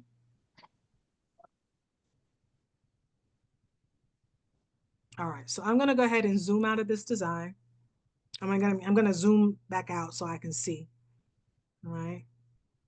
But basically that would be what we would do in order to create this rhinestone template. Like I said, if we weren't going to work with this, we weren't going to use the Matthew 5:14, we'd have us a template right now that said, be the light. And I can show you, I'm going to get rid of this stone right here. I'll show you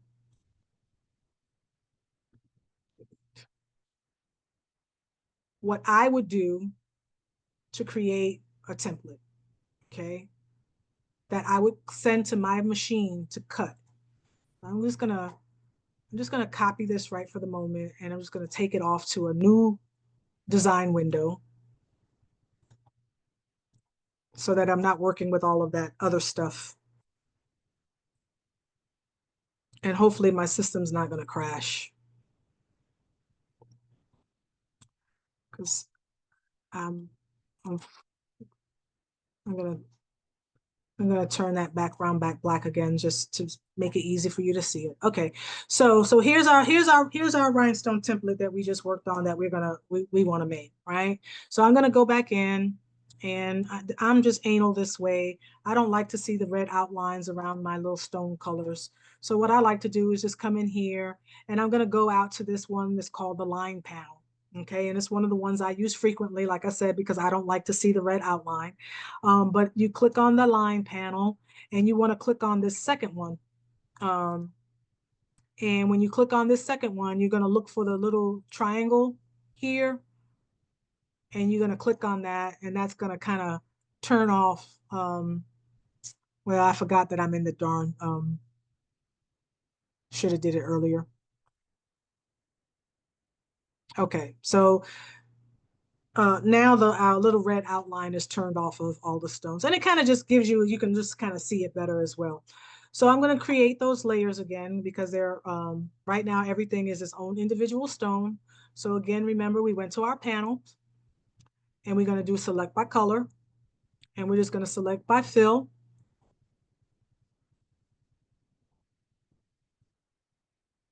I'm sorry, let me click on the design again. Let me highlight everything. Okay. Panels. It's not my color. Let me see.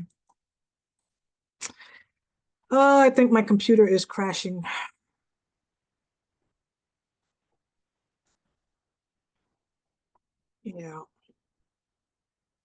All right, let me see. Let me go back to this one over here. Is this the one I was working at? Let's see if we can go back. Let's see if it'll do it from here. Okay, so we'll do it from here. I'll do let's see if it'll do it. So I'm gonna select again all of the green. I'm gonna right click, say group.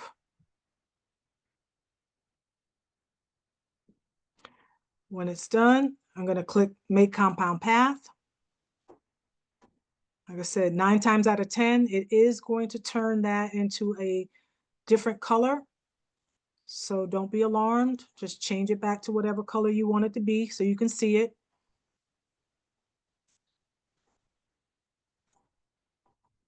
And do the red group. Make that a compound path. Click on the blue. That's not the right blue. Uh-oh, sorry, that was the right blue, but it was, what color was that? That was red, right? For argument's sake, I'm just gonna make that blue color. What color blue is that? What blue? That's not the right blue. What color blue is that? I think it's that blue. Nope. I think that's the right blue. I want to make it the same blue as this blue. So which blue is that? That's this blue. Is that this? Let's see. Panels, select by color. What blue is that? I don't know which blue. That's the wrong blue. Okay, so now I have the right blue. Blue, group, and make a compound path. I'm gonna go ahead and turn the lines off on that one because the lines are on. And then I'm just gonna change it to a different color. Make a different color blue. Okay, so we have that. I don't like that. And then we're gonna come back in here. We're gonna do it again. Select by color. We're gonna go ahead and grab the green. Or did I already? I think I must have already did the green. We'll do the yellow. Yes, yellow. Right click, group, make compound path. And I'm just gonna go ahead and turn it back yellow. Okay, so now do I have all of my, okay, so now I think all of my things are grouped together. Okay, so they are. Okay, so they're all grouped together. Okay. I'm gonna scroll out, zoom it out a little bit so you can see. Okay, I'm just gonna move some of this stuff out of the way. And we're gonna, and I will show you, I will show you something we can do with this. We try to do this, Matthew. Might have to, so anyway, so we have that. So if I were gonna now, if this was the only thing that I was gonna make to my design, I now have my 3 layers. I have my green layer, I have my blue layer, and I have my yellow layer, right? If you were gonna be sending, so then this is what I do, okay? So what I do then is I just move all my pieces out of the way. Anything on my screen? And this is going to be my first layer, this one right here, right? I go over here to this, over here on the left side of the screen, and I go to the drawing tools, and I like to draw out a square, okay? And I'm going to draw out a square that's bigger than my design. And then what I'm going to do is I'm going to take, when it's highlighted, I click on it, and I'm going to say send to back, right? Because I want the square that I just drew to be behind the stones, okay? So now the stones show up on top and the blue is in the back. And so what I'm basically doing is I'm simulating what my piece of flock is that I'm going to send to my cutter, right? And I don't want to, no need for me to be wasting flock, right? Because I don't need the waste flock, it's too expensive. So I'm gonna just go ahead and just drag that box up to just about fit I'm this. sorry. Tonya, what is flock? So flock is the material that most people will use in order to cut the holes to make the rhinestone template. And Okay. it kind of has like a soft velvety feel to it. It's soft under the top and it has a sticky backing to it. Okay. So when you lay it on your cutting mat, you cut the holes on the soft side facing up. And Mm-hmm. when you peel it away, it cuts the little holes, and then you take the piece after you peel it away, all the holes are cut away. You then take that piece and you put it on a piece of plastic, cardboard, metal tray, whatever it is you're going to put it on. And then Mm-hmm. that's what you use in order to brush in your stones. Okay. Thank you. Okay, you're welcome. Sometimes people use cardstock, um, and you can use paper. It's not as durable, you know, over time, but you can use cardstock as a secondary means of cutting your a rhinestone template. Okay. You'll tell us where we could purchase that stuff from? Yeah, sure. Okay. Okay, Thank so you. you're welcome. So basically, like I said, I've created this piece, and this is what I like to do, especially because like I said, I do sell my templates, and so I am people are importing my templates most times to cut on a Cricut cutting machine.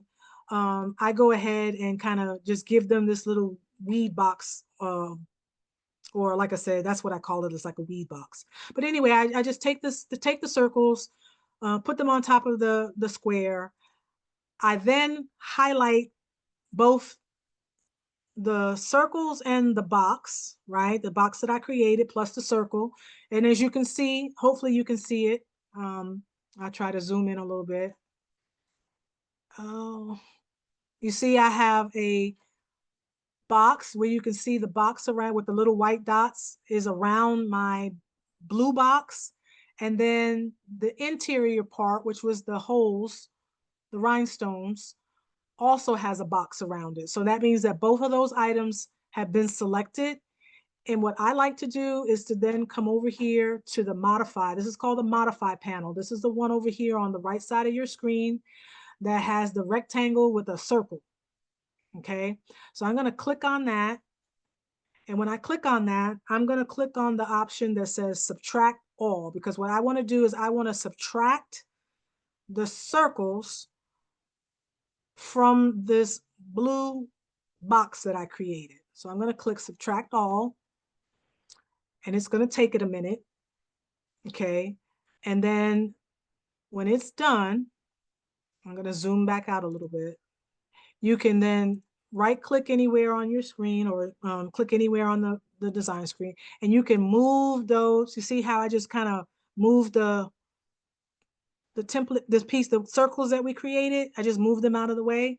And now this is the piece that I'm going to send to the cutter. Everybody understand that?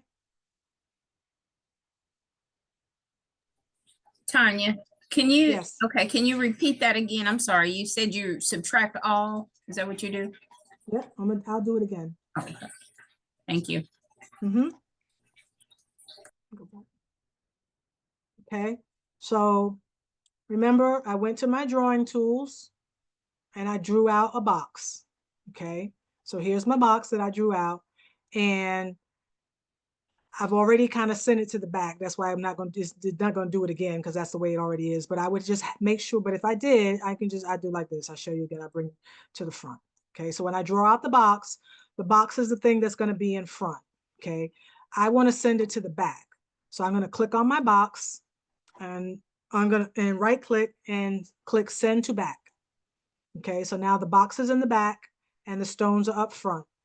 And then I'm just going to size that box so that I'm not wasting any more flock than I need to. Okay. And then once I do that, I'm going to click anywhere here out on the outside of my design mat. And I'm going to make sure that I'm highlighting both the outside box and the inside part that has the stones or our holes, okay? So now that I have both my boxes selected, I'm gonna click on the modify panel. Again, it is this panel right here, the rectangle with the little circle. I'm gonna click modify and I'm gonna click subtract all, okay? And then, because I wanted to subtract the circles from the box.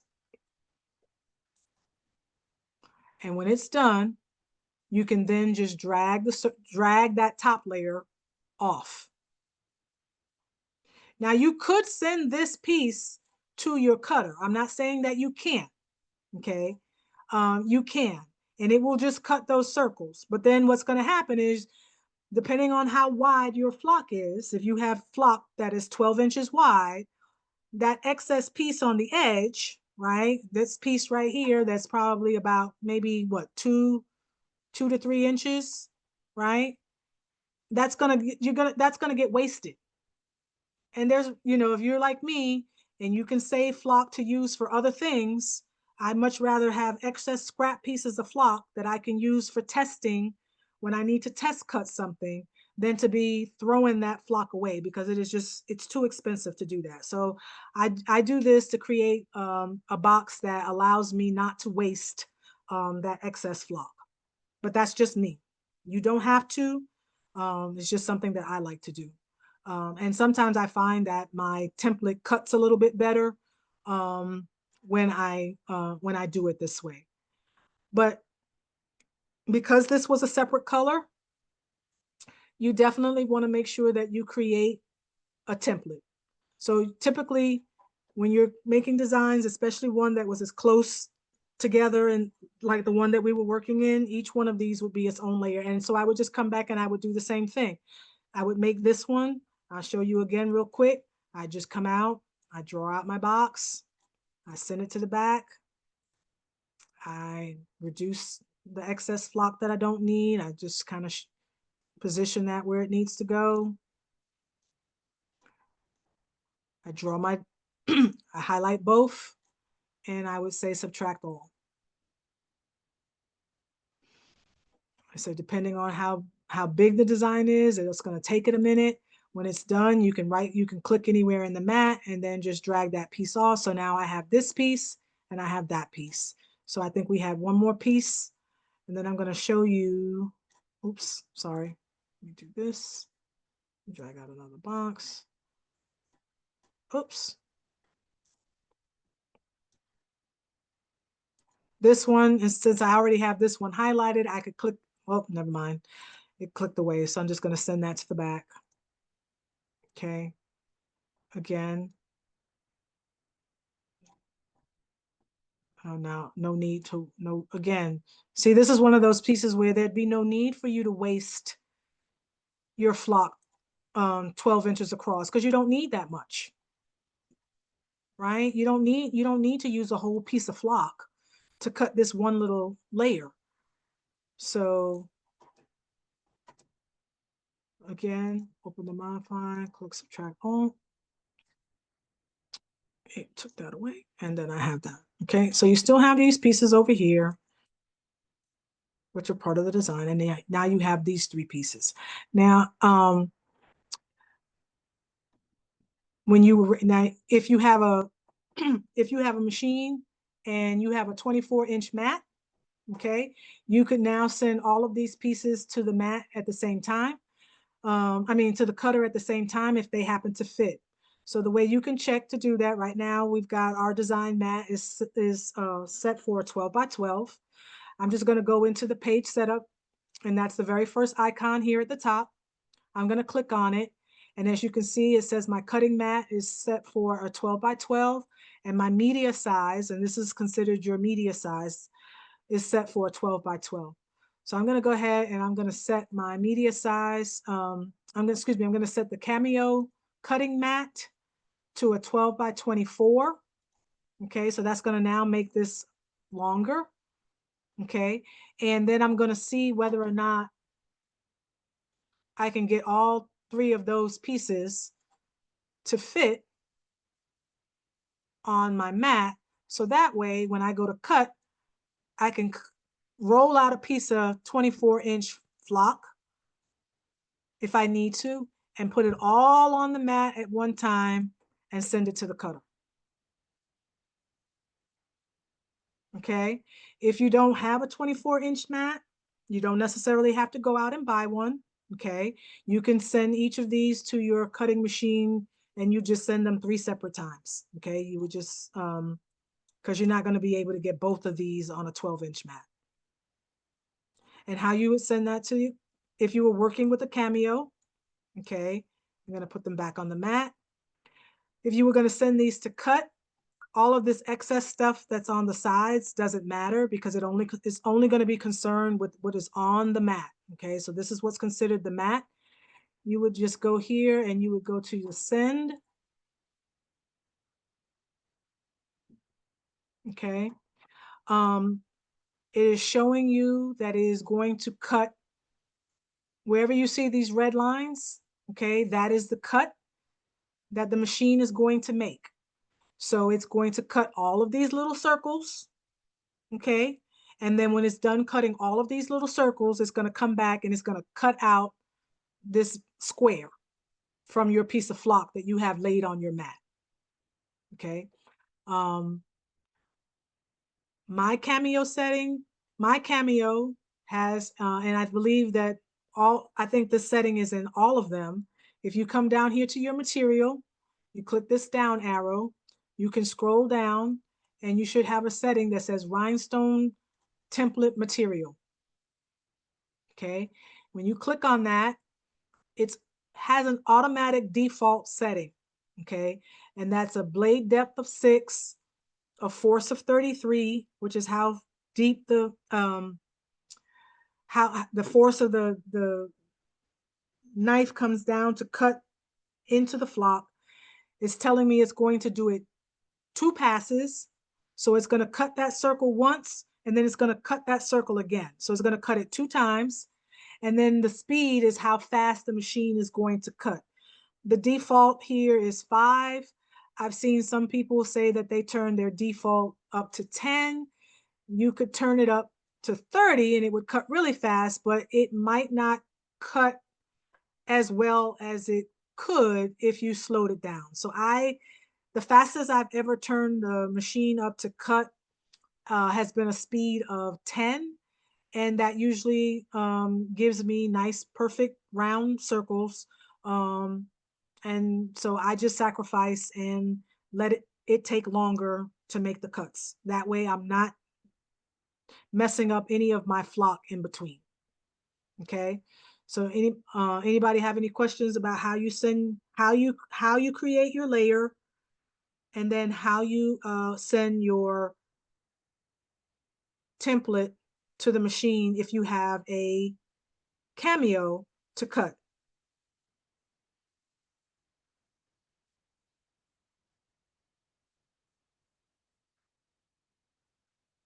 Okay, so let's say you don't have a Cameo, right? You don't have a Cameo machine.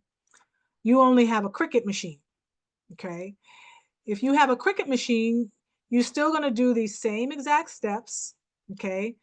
But what you're gonna, but now what's gonna have to happen is you're gonna have to write down the measurements of these templates that you've created, okay? Because Cricut sometimes does not bring in the measurements the same way as you have them currently in the silhouette, okay? So what you would do, and I typically, when I do this, I try to make sure that if I'm like, this one might be an issue. We'll see what happens. But anyway, what you're gonna do is you're gonna look at this piece of template, this square that you made, and you're gonna go up here and you're gonna look at your width. The width currently is 10.290, and the height is 8.489. You're gonna write that down. Okay, you're gonna write down that measurement, and you're gonna say, okay, this is my first layer, or maybe this might not be the first layer. I would probably lay this one down first. No, let me see. What would I lay down first?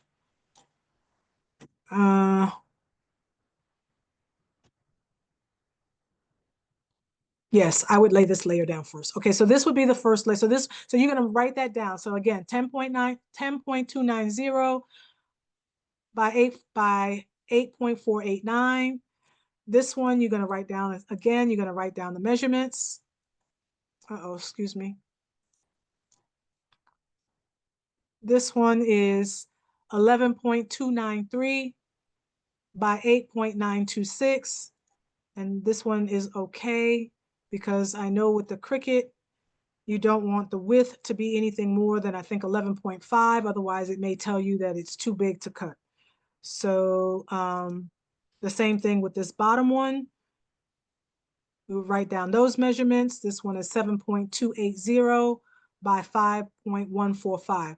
Can I get somebody to write that down for me right quick and then recall it to me when I ask you, because I'm going to show you how you bring this design into your Cricut Design Space. Okay, so somebody please write those measurements down for me. I'll do it one more time. This first layer was 10.290 by 8.489. The second one is 11.293 by 8.926. And the bottom one is 7.280 by 5.145. Okay. So I'm just going to take this one part of the design. Okay, I got them for you. You did. Thank you so much. I'm going to take this one part of the design because I can't save this as an SVG the way that it is. Because if I try to save this as an SVG, what happens is everything that's on the screen will get saved as part of the SVG. Okay. So I'm just going to bring just a piece of it over just to show you how you do this. Okay. So making sure that the only thing that you had on in your design area would have been those 3 pieces of the template. I'm just going to work with the one. You would then go to File. Okay. And you can remember, you can only do this when you have the business edition of design of Silhouette. Okay. You cannot do it with the designer edition. You go to File, you say save as, and you're going to go save to your hard drive. Okay. You could save it to your library, but Silhouette has been notorious of late of losing the library. And if you lose your design, you may not get it back. And you've put too much work into it to not be able to retrieve it. So I save everything on my hard drive. I have an external hard drive so that, you know, I can free up space on my computer when I need to. But anyway, you're going to create a folder wherever you create a folder on your computer. It's no different than creating a folder when you're in Word or anything like that. So I've created a folder and I'm going to name my file and I'm just going to call it Be the Light. And then I'm just going to, so I know I'm just going to call it partial for now. Okay. And then under the Save As type, you're going to click that drop down arrow. And then you're going to get your options. And I'm going to go ahead and select the option for SVG. Okay. And then oh, wait a minute. And then you're going to say, okay. Okay. So now that's saved. So then what I'm going to do, I'm going to come out of my Silhouette and hopefully, let me see, I'm going to open up my Cricut. Okay. So I'm going to open up Cricut. And hold on a second, waiting for Cricut to open. I'm sure we can both find something fun to do, right? And I'm going to share that screen with you. So much for time to just be alone. Okay. So now you should be able to see I'm going to sign in. Oh, darn it. Hold on a minute. That'd be good, right? Is that right? No.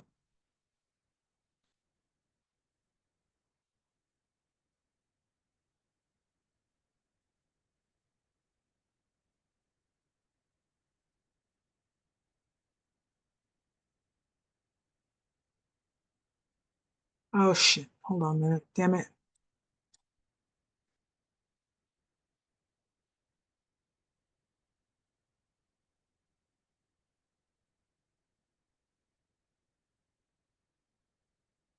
I don't think that's right either. I didn't think so. Okay, hold on, man.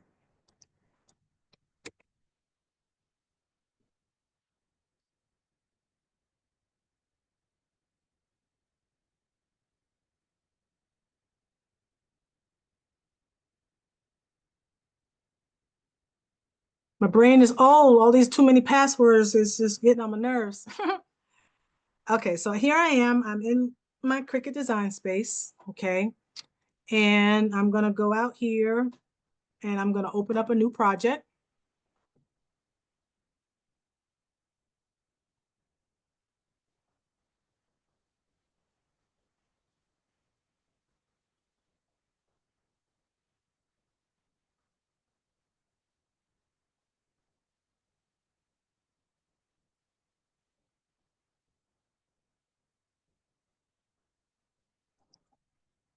Um, I said I wanted you to open a new project.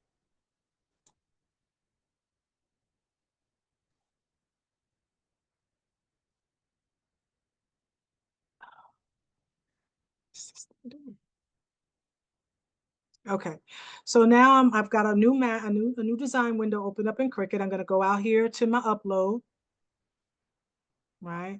And I'm gonna go upload that image the SVG file that we created.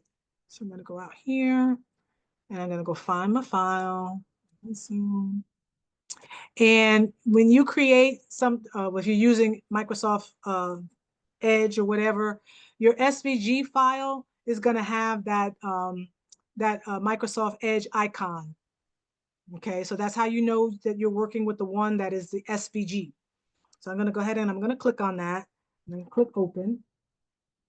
Okay, so you see it. So there's my I gotta move it. There's my image. I'm gonna say continue. Sometimes, depending on how much stuff you have on there, Cricut will give you that message that says, "Oh, this is a big file," or whatever, But it should upload. Okay, so we're gonna go ahead and bring it onto the mat. But you see what happened? When Cricut brought that file over in, it brought it in, and now the dimensions of the file said that it's 3.63 inches by 2.99 inches. Okay, well, we know that when we designed it, it was more like 10 inches. So you could not send this to your cutter like this, because if you send this to the cutter in the wrong dimensions, your hole sizes are not going to be where they need to be. Okay, so we got to make sure that we resize this to the correct size. So I'm going to go ahead and part of this I cannot see because the screen, ding, dang it. Would you believe that? Okay, never mind, here we go. Okay, so here it is. So if you leave your if you leave your locked, right? As long as you put in the width, it should automatically give you the proper height. Okay, but if you unlock this and then you put in your width, it's going to keep your dimension at your height at 2.995, and you don't necessarily want to do that. So I'm going to go ahead and I'm going to lock it back. And somebody please tell me again what the dimensions were for the first layer of our design. I believe it was 10 It's something. 10. Oh, go ahead. I'm sorry. No, you tell me. Oh, it's 10.290 by 10. 8. Uh-huh. Okay, so 10, I'm going to do the first. So 10.290, and I'm just going to go ahead and hit enter. Okay, and when I hit enter, Cricut tells me that the height is 8.489. Mm-hmm. And what did the height say in Silhouette? 8.489. There you go. Okay. Now, sometimes your number on the end in Cricut might be like one number off. right? Like you might put in the 10.290 and it might come back, it might say 8.488. That's not anything for you to be concerned with, okay? Your biggest concern is to make sure that the first two numbers, if it's a, you know, a double digit width, like the 10.29 and the 8.48, as long as those numbers are the same, you should be good to go, okay? Now, there's a way that you could test this and make sure that this is the correct size in Cricut Design Space before you cut your template. And the way you could do that is you would you would go into your contour feature. If anybody, and I'm not, you know, but I got a funny feeling, like I said, that it may take my system a while to do that because it already seemed like it wanted to crash earlier. So I don't want to crash my computer. But what you could do is you would come in here, okay, and you would click on the contour. And I'm just going to click on it. Let me see what happens. Hopefully it won't crash.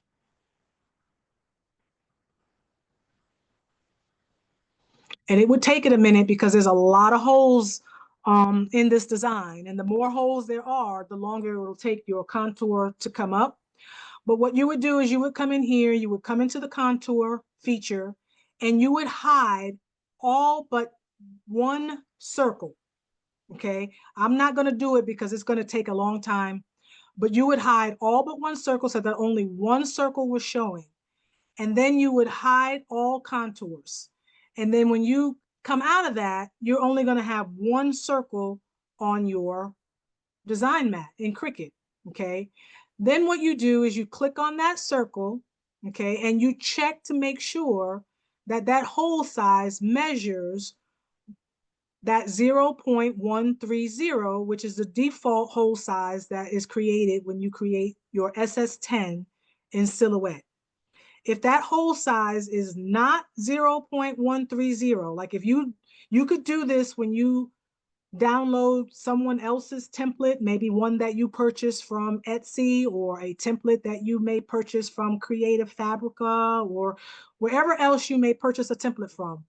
If you use Cricut Design Space, you can check the hole size by, like I said, turning on your contour feature, hiding all contours except for one hole, and checking the hole size. Now, if the holes doesn't measure that 0.130, you can change it to the 0.130. And when you go back into the contour feature and unhide all of the contours, all of the holes will resize to the 0.130. And then hopefully there was enough spacing in between each of your holes that, you know, it won't create an issue once you resize it. But that's just a quick tip to show you or to tell you how you can always check your hole size when you bring something over into Cricut Design Space. But I know my hole size is 0.130 because I've done this a million times already. And I resized my design to the same size that it was in Silhouette Design Space, where I already know the hole size was 0.130. So with that, does anybody have any questions about how you bring a template that you may have created in Silhouette Studio using the business edition over into Cricut Design Space?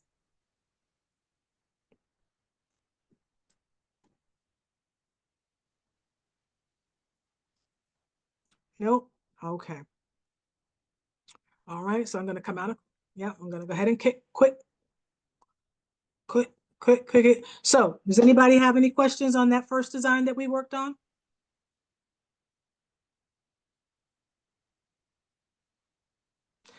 What, Anita, what's that face? What is that face? Now, you always know how you can get me to have you a one-on-one if you need it. You're supposed to be taking notes. You're not taking no notes? I got a whole page and a half, back page. All right. All right. Well, remember, I am recording this. At least I think I'm still recording.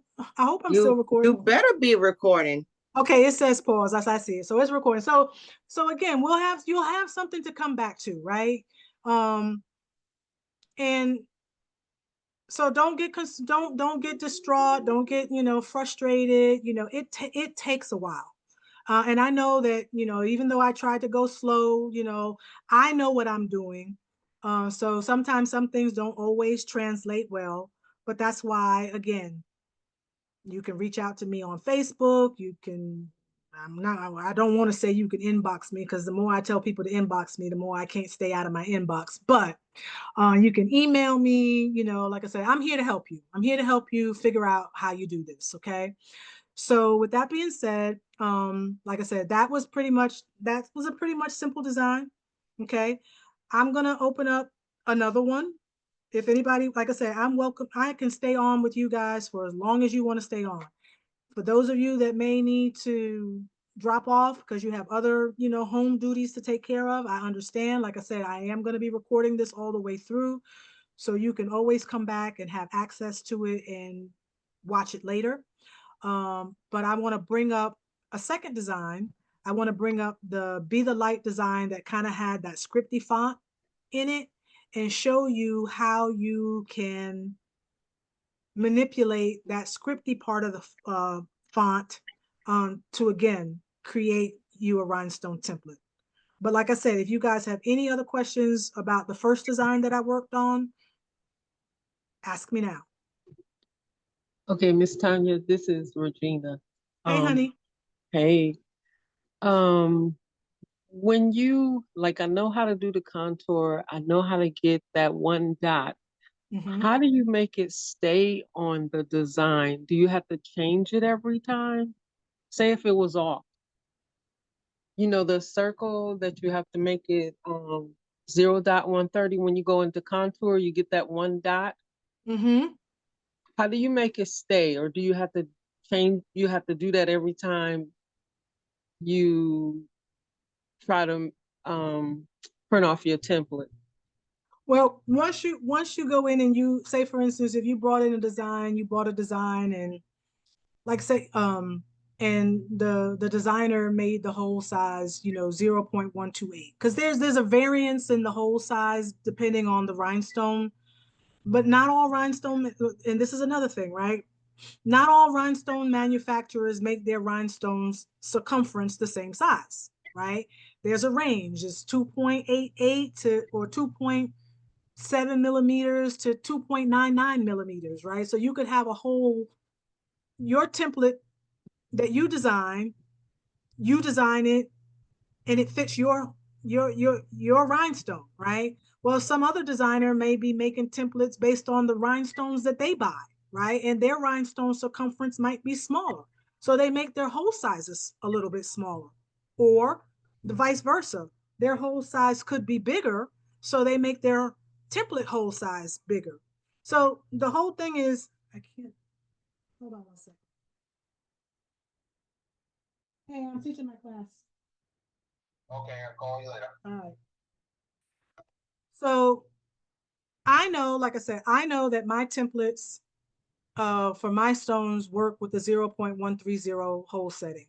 That's pretty much, the standard usually is that safe in between kind of thing, because some people will make their hole size 0.129. Some people will make their hole size 0.132. If you're a Rhinestone World person and you follow Matt with the Rhinestone World, you know that he makes his templates and his hole size 0.135. But that's because the stones that he sells on his website are a little bit wider. So he needs the wider hole to fit his stones, okay? So the contouring in Cricut Design Space is really just a way for you to be able to check what the hole size is. And if you needed to adjust it to fit the stones that might be at a different hole size, you can do that in Cricut Design Space. Does that make sense? And once you make one hole, the zero, whatever size you want it to be, when you go back in and unhide all of the contours again so that you can see the entire design, all of those holes will resize to that new hole size that you created. Okay. Not just the one. Okay. So, okay. Okay, So that if you makes change sense. it from, say, for instance, somebody gave you a design and the design was 0.129, and you say, oh, I've worked with that, and my stones are just, they're not gonna brush in right. I need to make my hole size 0.130. I know my stones brush in at that. You can go into Cricut Design Space, create that, do that contour, resize, and change the dimensions to the 0.130, go back in, and then unhide everything. And then when you open it back up, all of your holes will be at the 0.130, and then you can send your design to the cutter. So Okay. when you save it, it's going to be at the one you changed it to? Because I get that frequently in Creative Fabrica that Yes. the Yes. holes don't match. You know. Exactly. And remember, always remember too, that when you're working with designs and you're buying things or you're getting things from Creative Fabrica, most of those designers are not here in the US. Oh, okay. They're overseas. And so they're working with overseas dimensions and things of that nature. So you always gotta, remember to compensate for that. A Thank you lot of so much. times you find that those designs are better for SS8 stones, but Hmm. nobody's selling SS8 stones. You can't go out Right. to Amazon and buy SS8 stones, right? You got to buy SS10s, Right. or you buy SS6s or what have you. So that is a notorious thing that you will find happen if you're getting designs from Creative Fabrica. You really need to check the hole sizes before you cut them, because you don't want to cut and then realize that I've you cut learned. the wrong size. Exactly. Before you finish your class, I want to request that if you could come on my machine because I, mm, you doing a good job. I'm just, it's me. So if you could log on my machine before we finish. You mean you want me to share? You want to share your screen and then I talk you Yes, through what's ma'am, and going on? see what my And hot mess is. and I'm gonna tell you something, Regina. It's not just you. Okay. All right. I guarantee you, there's somebody else that's on right now that's having the same issue. See, look, see, Francina don't mind telling you that she's got issues, right? We all do. It's not, and it's okay, right? That's why we continue to keep practicing. And when you keep practicing, and you'll get better. So don't ever think that you can't stop me or ask for help, because I told you earlier, that's what I'm here for. Okay. Okay. Thank you. Okay. You're welcome.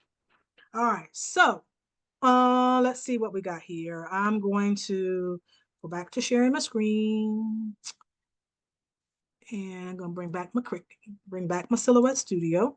Okay.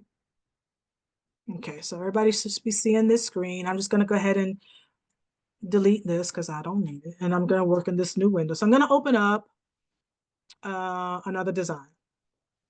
Okay, and let's see, I think I'm gonna open up, so we did this first one.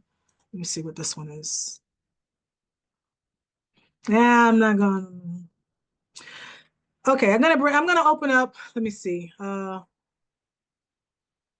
Okay, so there's this one. And then there's this one. I think the one that I wanted to do was this one. I think I want to go ahead and do this one only because this other one, I've already kind of played around in it, and it's got some stuff that requires a lot of manipulation, and we might save that for another time. I'm going to go ahead and do this one. So this is another design, and I didn't do the Matthew 5:14, and I apologize. Maybe we'll try to do it on this one. Okay, so here's another design that I got off of Creative Fabrica. Okay, so if you're a Creative Fabrica member and you like this design, you can go out and you can grab it and download it. But I just did the, like I said, I just copy pasted it when I was looking for some designs for us to do tonight. So that's why I don't currently have it in the SVG format. But if I did, that's what I would have downloaded. But in order for me to teach you the trace feature, I got to have it in a function. I have to have it in a way to be able to teach you that. So here we go again. So this design is probably just a, JPEG or PNG or whatever it is, but I need to trace it in order to make it into a rhinestone design. So Everybody remember, we're going to come over here. I'm going to click the icon over here on the left that looks like a piece of toast or a butterfly or whatever you want to call it. And click the select trace area. Okay, take my mouse, draw out the box, and I'm gonna make sure I capture everything that I want to be within the trace. And then I'm gonna let go of my mouse. Okay, so now everybody see how in this particular trace, how it's kind of fuzzy in the G and the H and the T, it's got all that kind of lines in it and such, right? If we don't bring up the threshold, right? If we just did this and said, oh, okay, Tanya said just, the system defaults and, it's good at the 45%. I'm just going to go ahead and hit trace. And I'm going to hit the trace. And when you do that, and you drag your design off the top, you see what you're left with? You see all of that stuff that's in the inside? You could do this, but what's going to happen is when you go to release your compound path, and I'll show you,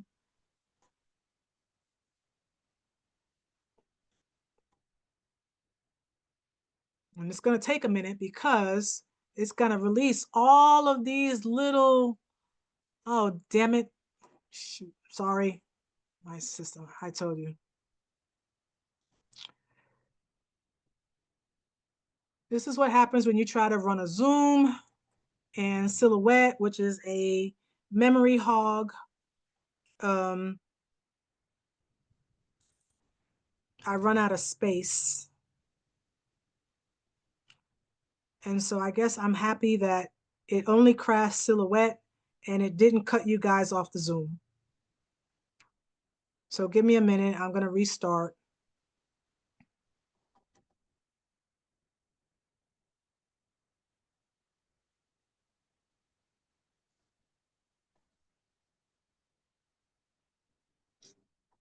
Okay, now one of the neat features about Silhouette Studio is that it has this auto recover feature.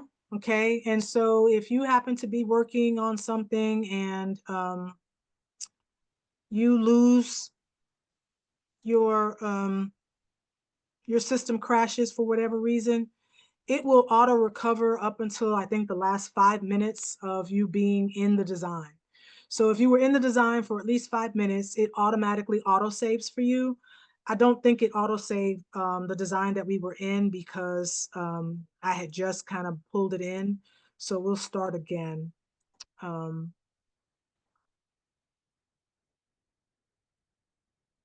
But maybe it did because this one says no, I think that was the first one I brought up.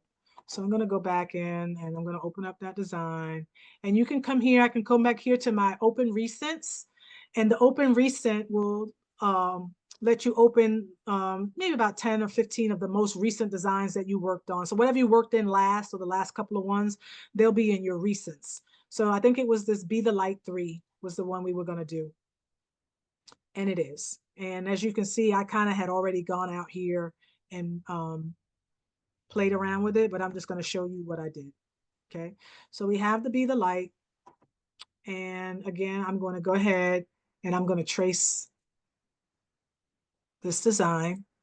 I'm going to trace it. Okay, and like I said before, I'm not going to do it again because I don't want to crash the system again, but you guys all saw that it left all of that fuzzy area inside the letters. So I don't want that. So what I wanted to do is I'm going to go ahead and I'm going to bring up the threshold, okay?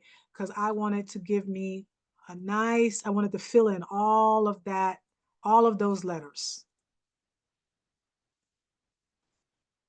Okay, see now how it looks? Okay.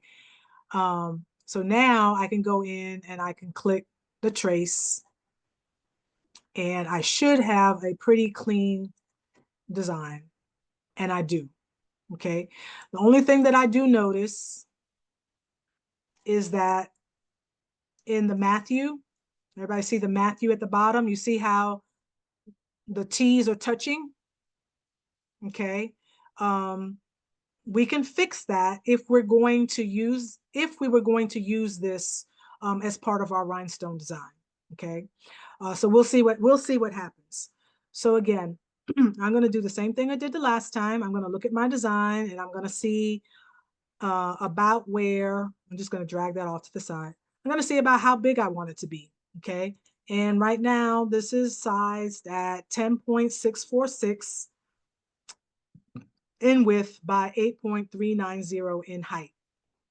And that would fit, you know, it'd be a little large for a small shirt. It would definitely spread out across the shirt at, you know, over 10.5 inches.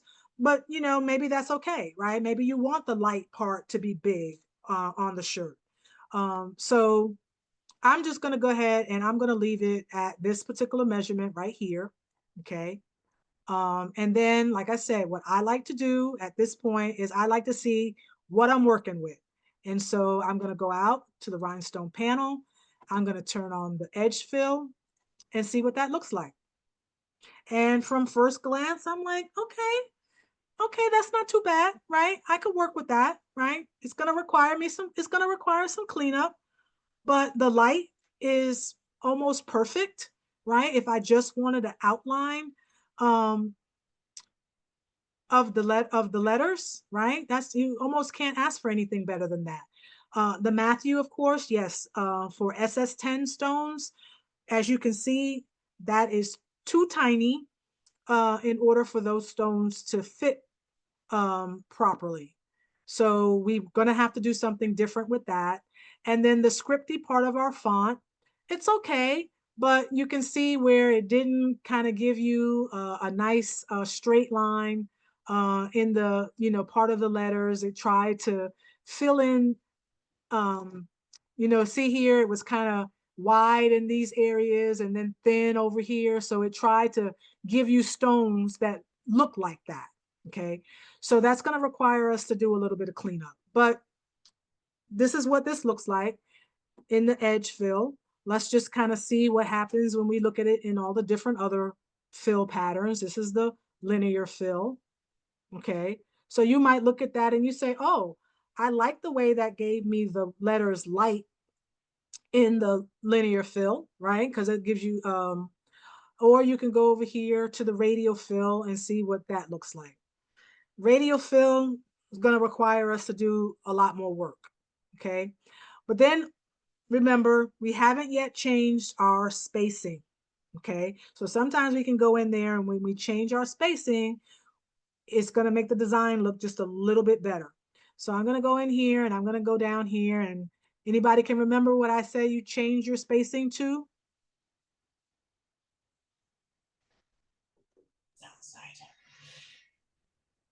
I know somebody remembers. You can just blurt it out.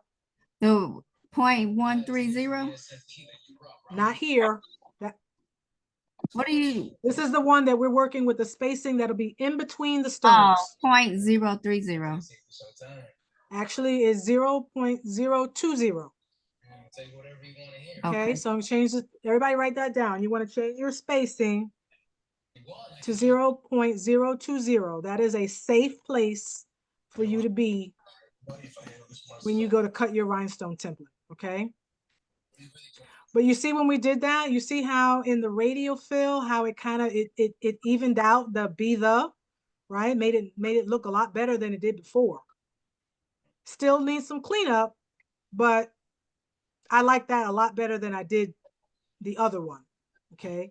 If we turned it back to the linear fill, it even made it a little bit better, but I would have to go in here and I'd have to add some stones and so forth and so on. But at least it's giving you something that you can work with. Okay. So we've already got our spacing. Like I said, you can take it down to 0.015 for my people who like to live on the edge and got them high dollar cutters, them graph techs and so forth and so on. And it makes that stone spacing really, really tight. But like I said, there's a potential that you could cut your flock at that spacing. So I just try to play it. Like I said, I always try to play it safe. So I'm going to take that back to my 0.20. Okay. And I'm going to go ahead and again, I'm gonna go to my page setup because now I'm gonna start working with this design and I wanna be able to see what I'm working with. So I'm gonna turn my background a different color, and then I'm just gonna go in here and I'm just gonna turn these stones to white, okay? And while I'm working on it, I'm gonna go ahead and click on this line panel, and I'm gonna go ahead and turn off the outline around each of those stones, okay? So here we go. So now I'm gonna turn off my rhinestone effect. So I'm gonna take it back to the original design, okay? And I'm going to go ahead and release the compound path because now I want to work with each of these parts of the design individually. So I'm gonna click it and click release compound path, okay? And remember I told you when you release the compound path, it's gonna release it everywhere. And so those spaces that you had in the B and the H and the E and all of that, they go away, but all you have to do is go back in and highlight the B, right? You see how that B is highlighted, and then just make it a compound path again, okay? But it didn't, because we released the compound path, I forgot, it didn't select those parts of the E and the B. So you have to make sure that the box is around all of it. I can see it now. You cannot, but there's a slight line around this part of the B, this here, and then the slight box around the E over here. And so if I right click now and I click make compound path, it'll put those back where they need to be. So I'm just going to go ahead and do that for the and the 4. I'm just going to kind of get around that 4, make sure I got my box so I can see it, and then make the compound path. Okay. And the same thing with the A. Make the compound path. Uh-oh. What's going on with this A? There it is. Make compound path. Okay. And then I'm going to go ahead and group this part of the design here at the bottom. I'm just going to go ahead and group it all together. Because right now, I'm going to just move it out of the way. Okay. Just going to move it out of the way. Okay. So the first thing I want to work with is the be the. Well, actually, I'm going to go ahead and group all of the light together too, so that we're working with the entire part of that design together. So I'm just going to group all of that together. So now I have the be and the and the light, okay? And for argument's sake, we could group all of that together, but I'm not going to do that just a moment, right? So we got the be and the. So I'm going to hold down my shift key for the moment and just select the, and then I'm going to go ahead and turn on the rhinestone edge fill so I can see what that looks like, okay? And I'm looking at that and I'm going, I don't know. I mean, I like it, but let me see what it looks like if I turn on the linear. That was going to require me to do a lot of work. And then the radial's not too bad. I could work with that, but that's going to require a lot of shifting of the stones because I'm going to want this to be straight. I'm going to want this to be kind of straight if I can get it there, and so forth and so on. So I'm looking at this, I'm going, okay, well, what can I do? What can I do to get that to look a little bit better? So I'm going to turn off the rhinestone effect, right? And remember, the reason why it's doing that is because it's trying to fill in this area, this width of the lettering. It's trying to fill it in with stones for you, okay? So the first thing I want to do is I'm going to create, like I said, I'm going to hold the B and hold shift and then click so that they're both selected. And the first thing I'm going to do is I'm going to create I'm going to create an offset for this, right?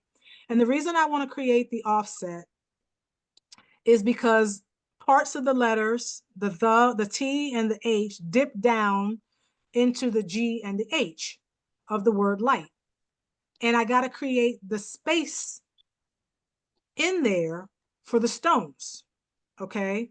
Because I'll show you, if I turn on the rhinestone and if I do this, and then I go here to the light and I turn on the rhinestones for that, you see what happens? They're touching. And remember I said you can't have your stones touching when you go to create your template. Now, could I do this? Could I select both of these so that they move together? I could do this, right? But, and then try to maybe move it just a little bit. I could do this, and maybe that's what I would do, right? But then you see between the T and the line that swoops up for the in the script to the H, and then the letter H in the word light, that the stones are kind of, you know, touching a little bit. So the safer way to go ahead and do this is to create the offset. And then, so I'm going to put that back, put this back the way that it was, okay, like this. So I'm going to go ahead and I'm going to create an offset. And I'm going to create my offset. And anybody remember what I tell you the outside offset needs to be?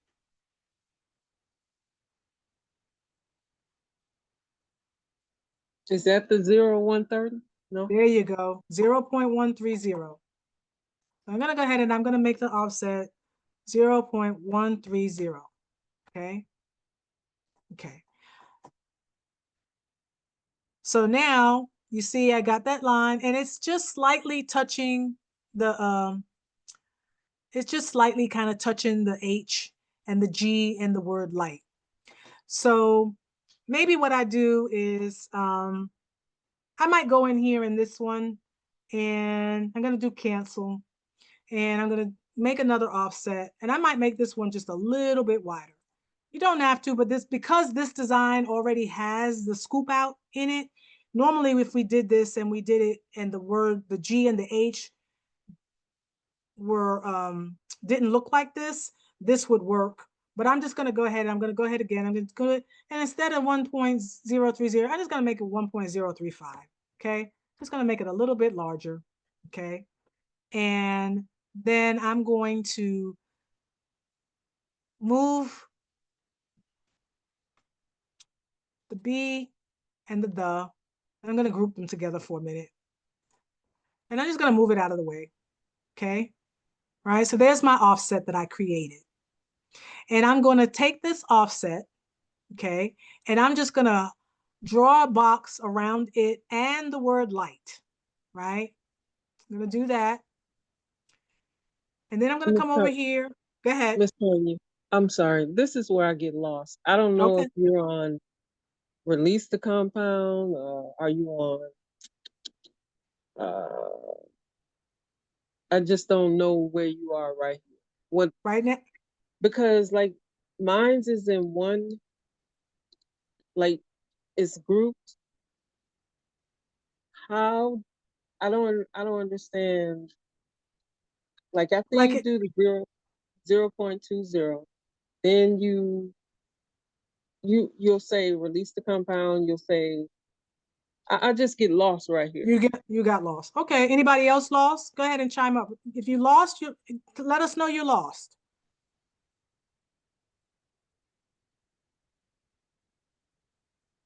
Okay. So with what I do is so you got, okay, let's go back. I'm gonna go back real quick. I'm gonna go back and I'm gonna do it again.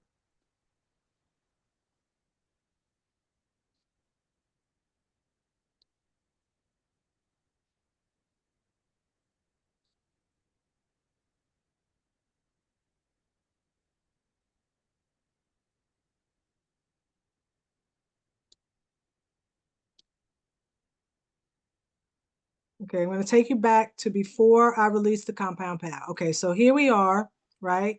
This is the design after I traced it. Okay, were you okay with that part? Yes, and I'm trying to get back to that part so I can follow you. After So you trace, you're talking about after it turned yellow, right? Right, after it turned yellow and we did the trace, and then this is what we were left with. Now, of course, I filled it in with a Okay. color, but Okay.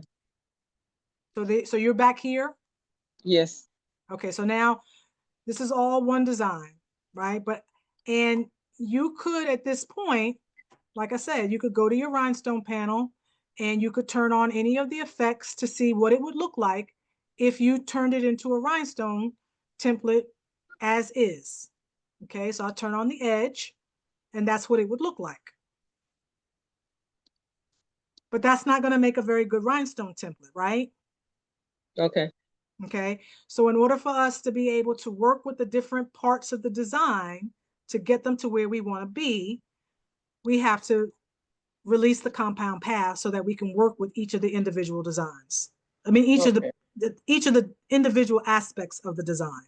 Okay, so I'm going to right click, like my design is already highlighted.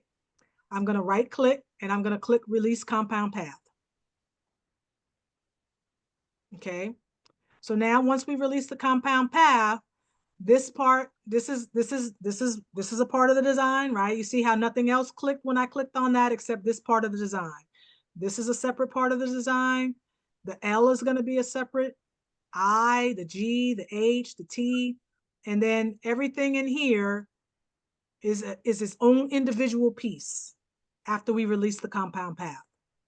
Okay, so now once we do that, we got to go back and we got to fix what we got to put it back the way we want it, right? So I want the B to have the little circles cut out of this area here. So in order to do that, I'm going to take a box, I'm going to drag a box, click and drag a box around the B, and I'm going to try to make sure that I get those parts of the inside that I'm looking for. So if you can see, you'll see there's a line, a slight black line right here. There's a slight box with the black line right here. And then there's a box right here around this part of the E. And when I right click with my mouse and I click make compound path, it's going to put those holes back. Did you get it to do that for you? Okay. Yes. Okay. So we're going to do the same thing with the the. We're going to draw a box. Okay. I have a quick question. Uh-huh. I understand where she's coming from now that you're going back through it, because why would you originally release the compound path to then put it back? Because if you don't release the compound path, then you can't work with the graphic individual. You can't work with just this part of the graphic that we want to work with. So you're talking about the individual, like the B, right? The, so I'm gonna do it again. Right, when we don't release the compound path, right? So I've got it back now. It's all just one. It's all just one design, right? Yes, ma'am. I can't click on just the B and the E. It clicks on the whole design. Correct. Now, so in order to be able to do something different with these parts of I have to release the compound path. So when you release the compound path, you're releasing the entire design. Exactly. And then when you're redoing the compound path, you're doing just the word B, just the word the. Exactly. Okay. Okay. Is that where she was being confused at? I think so. Okay.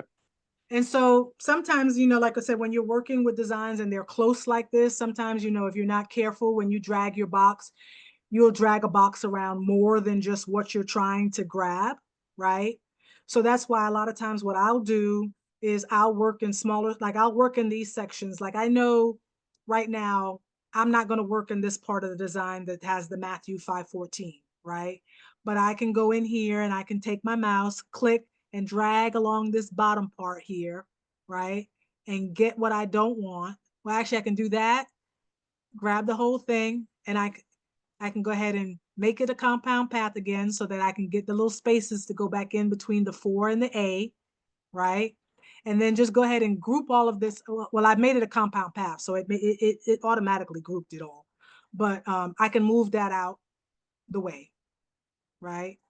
Now, when I go in here, I can go ahead and I can do the same thing. I can just drag my mouse across the middle section of the word light and not have to worry about my mouse catching parts of the B and the when I do this. So I just click and drag, okay? And you can see that the box only went around the letters L-I-G-H-T. Y'all see that?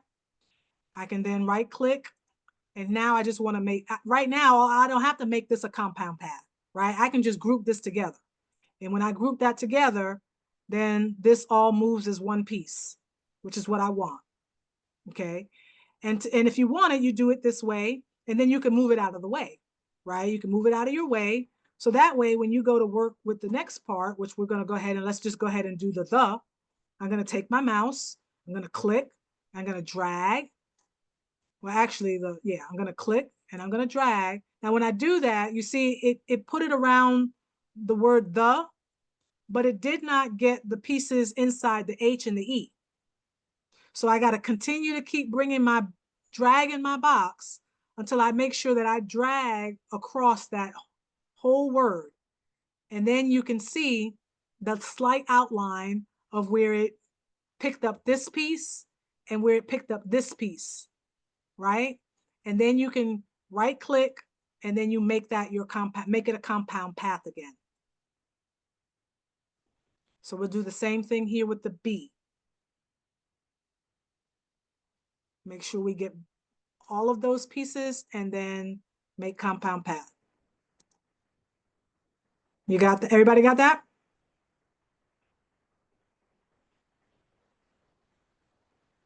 Okay, so now what I want to do, I said we're going to do this and we're going to make this, we got to make the stones, we got to make enough space in this part of the word light for those stones to fit right in here when we go to, and the way that it currently is like that is too close. And if you did this, then your design is going to be off. Everybody understand that? Your design is not really going to line up the way you want it to. So the way that you do this is you create your offset. Okay, so I'm going to go ahead and just for argument, so I'll do it this one time. I'm going to select my B and click on and I'm just going to go ahead and group them together for right now. Okay, so now they're all one. So when I go to create this offset, I'm going to click it. I'm going to click on this part of the design and I'm going to open up the offset panel. And that's the one I told you, it looks like a double star. And I'm going to work with an outside, the offset. I'm going to click on that. And I made this 0.135. We could even make this 0.140. Let's just make it one. I'm going to make this one 0.1. I don't mean to throw you off, but I'm just going to make this one 0.140. And I'm going to say apply. Okay. And you can then, when you do this and there's a box around it like this, that means that the whole offset is one piece. But if you do it, well, right now it is. Sometimes if the things were like this part of the E, it's separate. And then there's these little pieces right in here between the B. You guys see that? And this other E, right? Those if you don't group them all together, they would be their own individual pieces. But for the sake of this particular design, that part, it really doesn't matter because I don't want those pieces anyway. But you would have, so now you just created this obviously, but this is separate because the B is separate and the is separate. Everybody understand that? They're not connected. And so that's why they're two separate pieces. But if you wanted to connect them, all you'd have to do is just drag your filled in part out. You've already grouped it together. So you could actually just drag that out of the way, right? Okay. And remember, I said, I don't necessarily want these pieces in between because these are not, they're insignificant in making your rhinestone. And we really don't need, I don't even have to do that. The only part that I'm concerned about is this part that dips down for the T and this H in this little area right here, because all I'm trying to do is create some more space. And maybe now that I created this offset, I might even get a little bit of the B in the T and the L. So I'm gonna just kind of bring that up, and I'm gonna place it such that this outline is just kind of slightly, you know, on the inside part of these letters, right? Because I want to cut away, I'm going to cut away this space right in there. And if you wanted to kind of know exactly where you should be, you could bring this back like this, right? And line it up where it needs to be. If it's not 100%, it's okay, as long as, you know, it looks pretty good. You could come in here and you could click on that and turn on your rhinestone panel, right? And just pick an effect. I'm just gonna go ahead and pick the edge fill, right? So that I can see exactly where those stones are lining up. And then if I need to bring this down, this offset down a little further, which I'm sorry, I moved the wrong part of the design. I want to click on this offset. Oh, they're not grouped together. Hold on. No, did I grab the right part? Let me see. I should have grouped it. Is that the right part? Yes. Okay, so I'm just going to grab this, the offset part of this and the offset part of that. I'm going to group them together right quick. All right, so now they should be grouped together. And I'm gonna just bring it down a little bit. I want to cut away. I think I want to cut away a little bit more of that part of the letter. And so now it's going to cut a little bit away of the L, but that's okay. That's quite all right. So we're going to do that. And what we're going to do is, while that's lined up like that, we're going to draw a box around the whole thing, right? We're going to come over here and the modify panel. We're going to open it up, click on the modify panel, and we're going to click subtract all. Okay. And you see what happened when I subtracted all? You see how it kind of just, it took away a little bit more of the H and the G.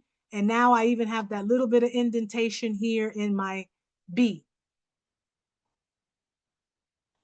So now, if I move this offset out of the way, let me unclick, and I move this out of the way. When I go to bring these stones back in, you see how there's a little bit more space in there for them? And when I turn on, if I go ahead and I turn on the rhinestone panel so that I can see what the word light looks like, now I can see how those stones are going to fit in the design. Everybody see that?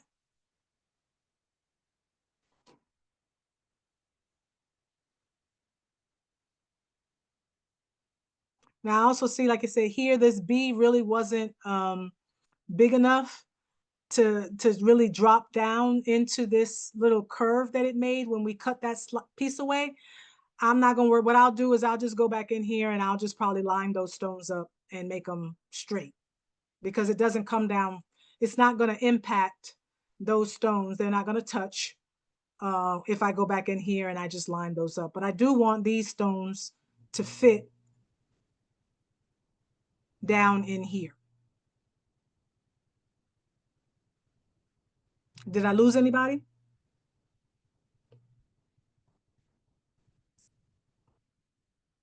Okay, so now I don't need this offset anymore, so I can go ahead and get rid of it. And I'm really not, I really don't like the way that this looks. So I'm gonna go ahead and turn off the rhinestone effect to it so that I can just see the lettering. And one of the things that you can do, it doesn't always work, but you can try this, right? Is when you have fonts, scripty fonts like this, or even narrow fonts, but they have this spacing in between, you can go in and you can create an internal offset, okay? Just like we did before in the other design, you can create an internal offset the same way here. So I would click on the design, and I'm going to click the internal offset, okay? And I'm going to make that internal offset, if anybody remembers, I'm going to make it 0.030, okay? And when I do that, you see how it puts that red line really right close to the inside of the lettering, okay? So I'm going to make that. And then what I like to do is I come back to my rhinestone panel, and I go ahead and I turn on the effect, and I see what it looks like. And so if I turn on the edge, okay, I turned on the edge, and I go ahead and I color them so I can see what they look like. You see how now when we did the internal, you see how much better that looks than we had the last time?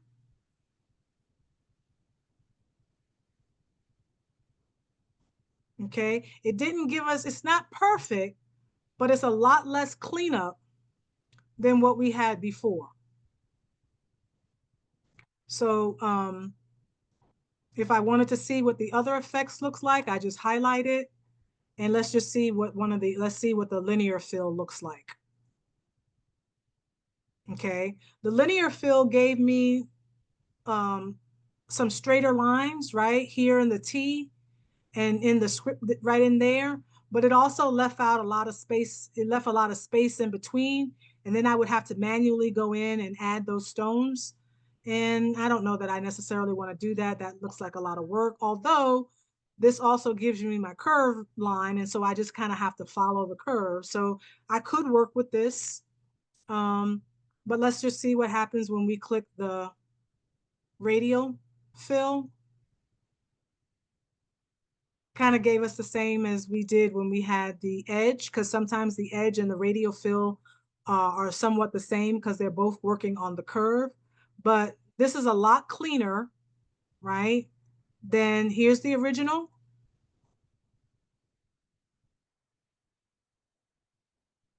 Let's see. This is a lot cleaner. Would you guys agree? Than this.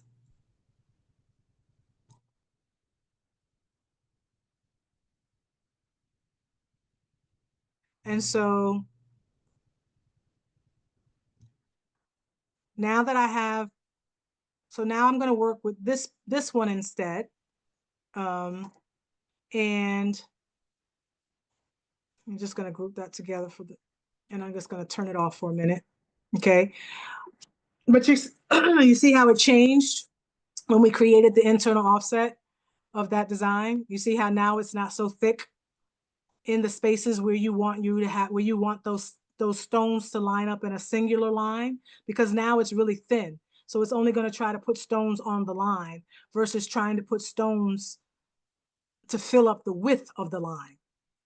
And this is something that, like I said, this is a little tip that you could do when you're working with, you know, fonts that you either it be a system font on your computer or it be a font that, like I said, was part of a design that you were working in.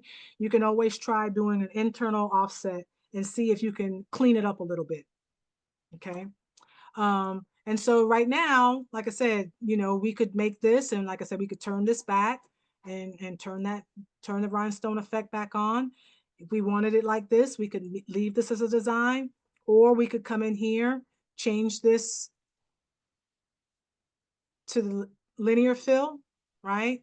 And let this be our rhinestone, part of our template. But if you don't like this, if you wanted to turn on you could turn on the radial fill, which, you know, I think that this looks okay. Like I said, it's going to require, again, some cleanup, because I'd want to go in here and I'd want to try to line these stones up a little bit, make them a little bit more, you know, just line them up a little bit better. Sometimes you can do this by stretching out the design, but I don't know that I would want to do that for this particular one. Like if I ungroup it, and let's say, because it's already, well, let's see, we could do this. We could highlight the whole thing.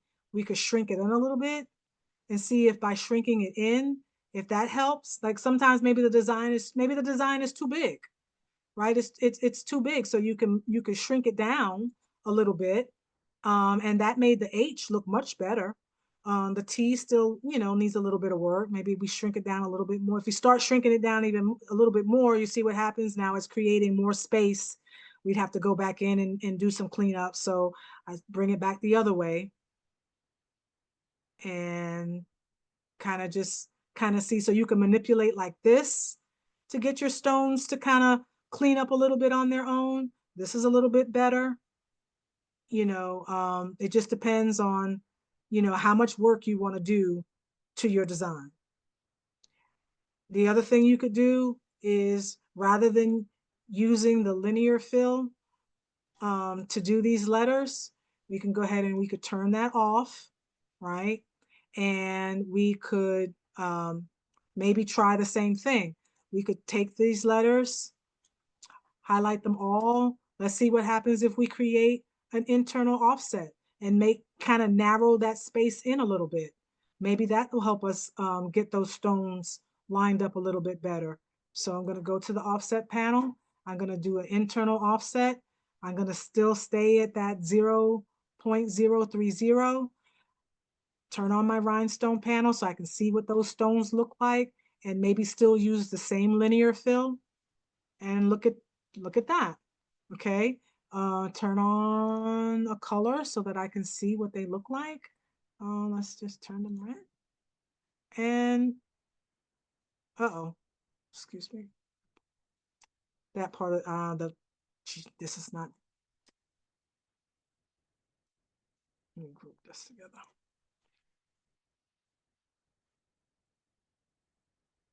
I'm just gonna group this for a second so I can move it out of the way. Okay, well, maybe you like that. That looks a lot better than what we had when we started, right? Just creating that internal offset narrowed that spacing in between those letters just enough that we got a much tighter fit. And that's in the linear fill. So let's just see what happens when we turn it using the radial fill and see if we get anything better. It's not horrible. It's not horrible. I would come in and shift some stones around, but if the other thing you could do, like I said, again, there's another option here. You could go and you could create an outline around your letters like we did the last time. If I did that though, I would have to change some things, because if I do an outline here, I create that offset and I make it my 0.130. Okay. And I turn on so I can see. I'm definitely going to have to, if I did this, if I wanted it to be all the way around, I'm going to have to make some, I could just ungroup this. I could just ungroup everything. And now I could grab this part, the outline, and the inside part of the T, and then just scoot it over. Could do that. Right? Create enough space. And then over here with the L, I could do the same thing and then just move that out of the way. Okay. So now I have that. I didn't move the G and the H. So my T and my H. Now this doesn't necessarily fit in here before like it did, because I created a new outline here. So this doesn't necessarily fit in there again, but that would be okay as well, because we still have the old one. We could actually come back and do it again, but these are the things that you can, like I said, you could do to create different parts of the design, different aspects to it. I could even, I might would even do this. And probably what I would do to save time is once I release those rhinestones, I probably would just come in here and kind of just shift those out of the way, kind of just move, you know, make me a new line, because I don't want to have to go through all of that again. So you could do that. Let's see. Do I like that? But I don't know that I like, I don't know that I like that. So I might just take all of that away. I don't need that. Uh-oh. I can take that away. And bring that back in a little bit. Bring that back over a little bit. Like that. I think I just come back to this rhinestone panel. I think I'll just leave it as a linear fill for now. And what I would do if I were, so now, okay, so I showed you how you do that, right? So you say, well, Tanya, what about the part, you haven't done anything with the Matthew part yet. And how do you, how would we do that? So the Matthew is, of course, is smaller than the rest of the design. So you could do one of two things. You could try making it a little larger, right? And maybe in this part of the design, I'm going to go ahead and I have to release the compound path. And then maybe we say, okay, I'm not going to use these parts of the line because they just make the design too wide. I'll go back and make the compound path again so I have the spacing. And you say, okay, how about if I scale that up a little bit, you know, do like that, kind of center it backward, center it, and then turn on the rhinestone panel and see what I get. That's not horrible, right? But that's with SS10 stones. Now, again, sometimes when you're working with designs, you can't use SS10s, but let's see what this looks like if we just leave it as, if we change it to SS6. Ah, okay. So because the design is smaller, right, the smaller stone gives you a better look without a lot of manipulation. Okay, but I still have some cleanup to do in here, but I could work with this. Okay. But you say, well, I don't have SS6 stones, Tanya, and I don't want to buy SS6 stones. Okay, I want to make it everything SS10. So what you have to do is, you know, you go back in here and you go back to your SS10. Okay. But when you do this, you're going to have to commit to making the edits and repositioning these stones. You know, you can try making this a little bit longer, right? You could do that. That would kind of give you out of space. You might could make it a little bit wider, you know, maybe it doesn't have to be as small. It doesn't have to be that small. Whatever you need to do that works for you to make that part of the design work is what you can do. But as you can see, of course, the larger you make it, the better your stones are going to look, especially if you're working with if you're trying to work with the SS10s. But this design also needs a little bit of space in between in some areas. And so, you know, I might would just have to scale it back down a little bit and then do my, maybe turn off I would turn off the effect probably, and then come back in here and ungroup again. I'm gonna release the compound path so that I can work. And then I'm gonna do it individually so that I can work with each of these letters, so I don't have to keep doing this. Okay, so now each of these are their own individual letter. So remember before I told you, I said, oh, look at that, the two T's are touching. Okay, so how do you fix this, right? And the way you can fix this is you can come in here and you can go to your drawing tools, okay, and you can draw out a line, you know, something narrow or enough where you can create some spacing, right? So I take this line And I'm just gonna come right here and position it between these two T's. Everybody see that, right? And then when I drag my box, I'm just gonna drag a box around the T, and I wanna make sure that I capture that line that I just drew. And then you just come back out here and you go back to the modify panel and you click subtract all. Now you separated your two T's.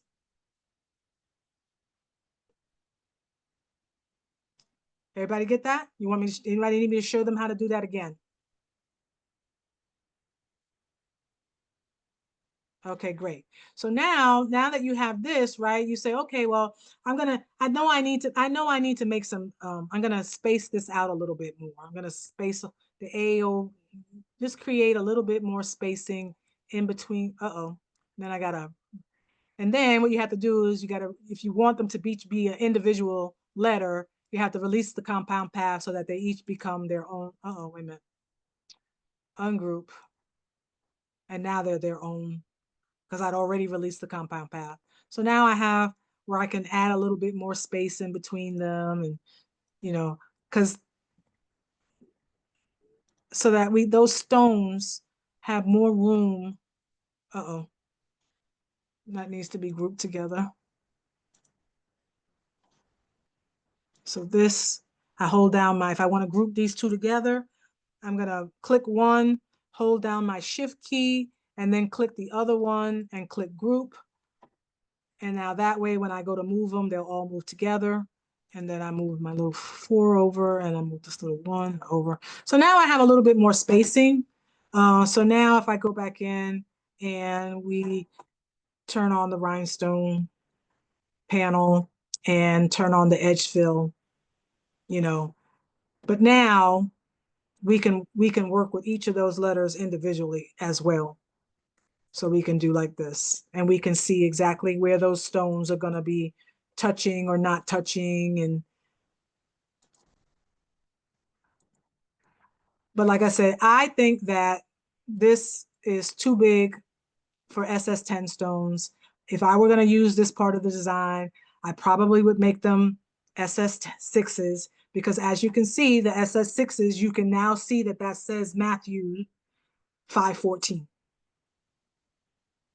Okay, so this is where sometimes you have to make the sacrifice and you buy some smaller stones, and maybe you just buy crystal or whatever color that you can use, that so that when you have to make a design and you are kind of forced to go smaller in your stone size, you have something that you can work with. There is another option that you could also do, though, if you really wanted the Matthew 5:14 on there. And you could just do single. Yes, you could do that. You're very right. I didn't mean to cut you off, but you are on the right track. No, you're all right. You could come in here, like I could come in here, I could type out, go to my font, right? So I want to type something.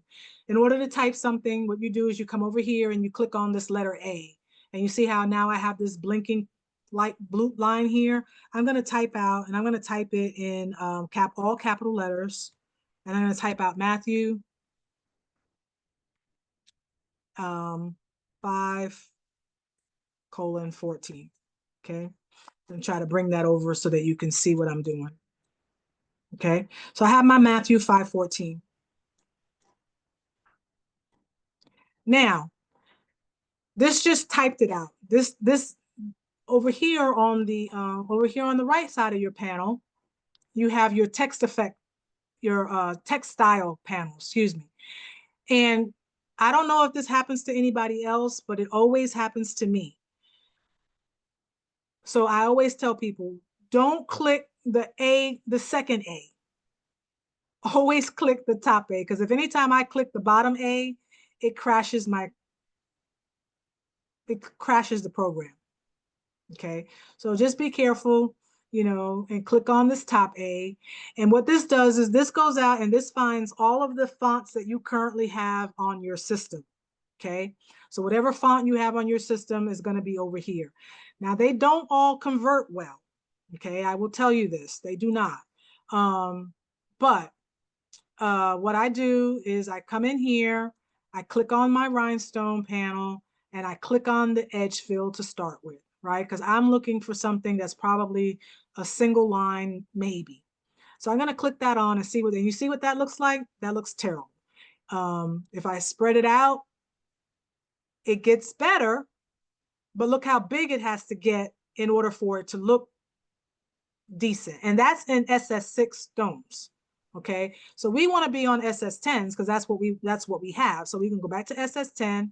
And then what I just typically kind of do, I'm going to scale it back down a little bit, just so that I'm working with a smaller scale so that I can see what scales better when it's small.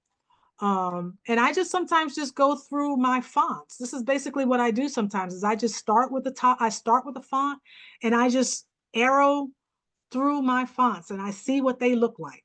Okay. And I just go, no, no, no, I don't like that. Nope. And I just keep going, until I get to something that I go, that might work. Okay. So to not belabor that, I know that I have a font on my computer. It's called Norfleet Sketch 2. Okay. So I'm going to click on that. Okay. And I know that that font works because it's one of those ones, it's a pencil line. It's called a pencil line font. And you can tell that it's a pencil line font because I'm going to turn the rhinestone effect off. And you see how now when it typed out, it's just like a little single straight line. There's no, that typically will give you a straight line font when you convert it into rhinestones. Not 100% of the time, but usually 90% of the time, that's what you get. Okay. So could I work with that?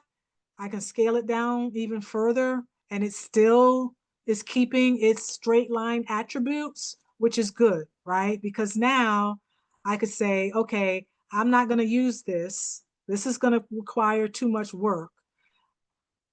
I could do this and we'll just, like I said, turn the stones white so we could. Okay. And I have much less manipulation when I release these rhinestones than I did if I was working with this. Oops, if I were going to do this. So these are options that you can do. You don't always, when you're working with a design that already came with something, you're free to change it, right? So I would come in here and I would, this is still, I haven't released the rhinestones, right? So this is technically still the same font that I was working with before. And so I could actually come in here and into the text style panel. And if I wanted to create some additional spacing in between those letters, I could actually do that right down here. You see where it says character spacing? I could just come in here and I could use my up and down arrow keys and I could create some spaces in between that. Everybody see that? Okay.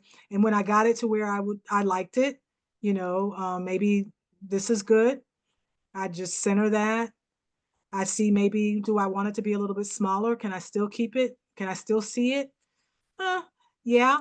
Maybe I need an extra stone. I want an extra stone in here so I could drag this out just a little bit, right? You see when I drag it out, it gave it enough room to add that extra stone there to the fore. So now I could do this and I could come in here and if I was happy with that, I could release my rhinestones, right? I could release the rhinestones and now I could make whatever adjustments I want to make. Maybe take this stone away from here. I don't know. Maybe I might do something like that, make it look more like a 5. I thought it looked too close before. Then I might come over here and just kind of line this up a little bit. Y'all see? So sometimes, again, like I said, the program will get you 90% of the way there. And then you got to come in and you got to make those little edits. I might just kind of group all of that together and then just arrow over, since it's grouped together, bring it down a little bit to make my 5. I think that looks more like a 5 than the other 5, but that's just my opinion, right? And then I would just go in here and I would make those edits. I come in here and I try to clean this A up a little bit. I probably wouldn't do very much to the M.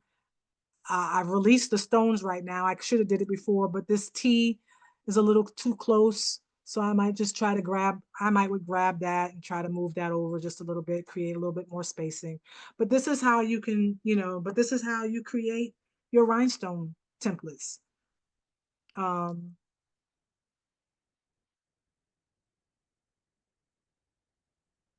anybody have questions?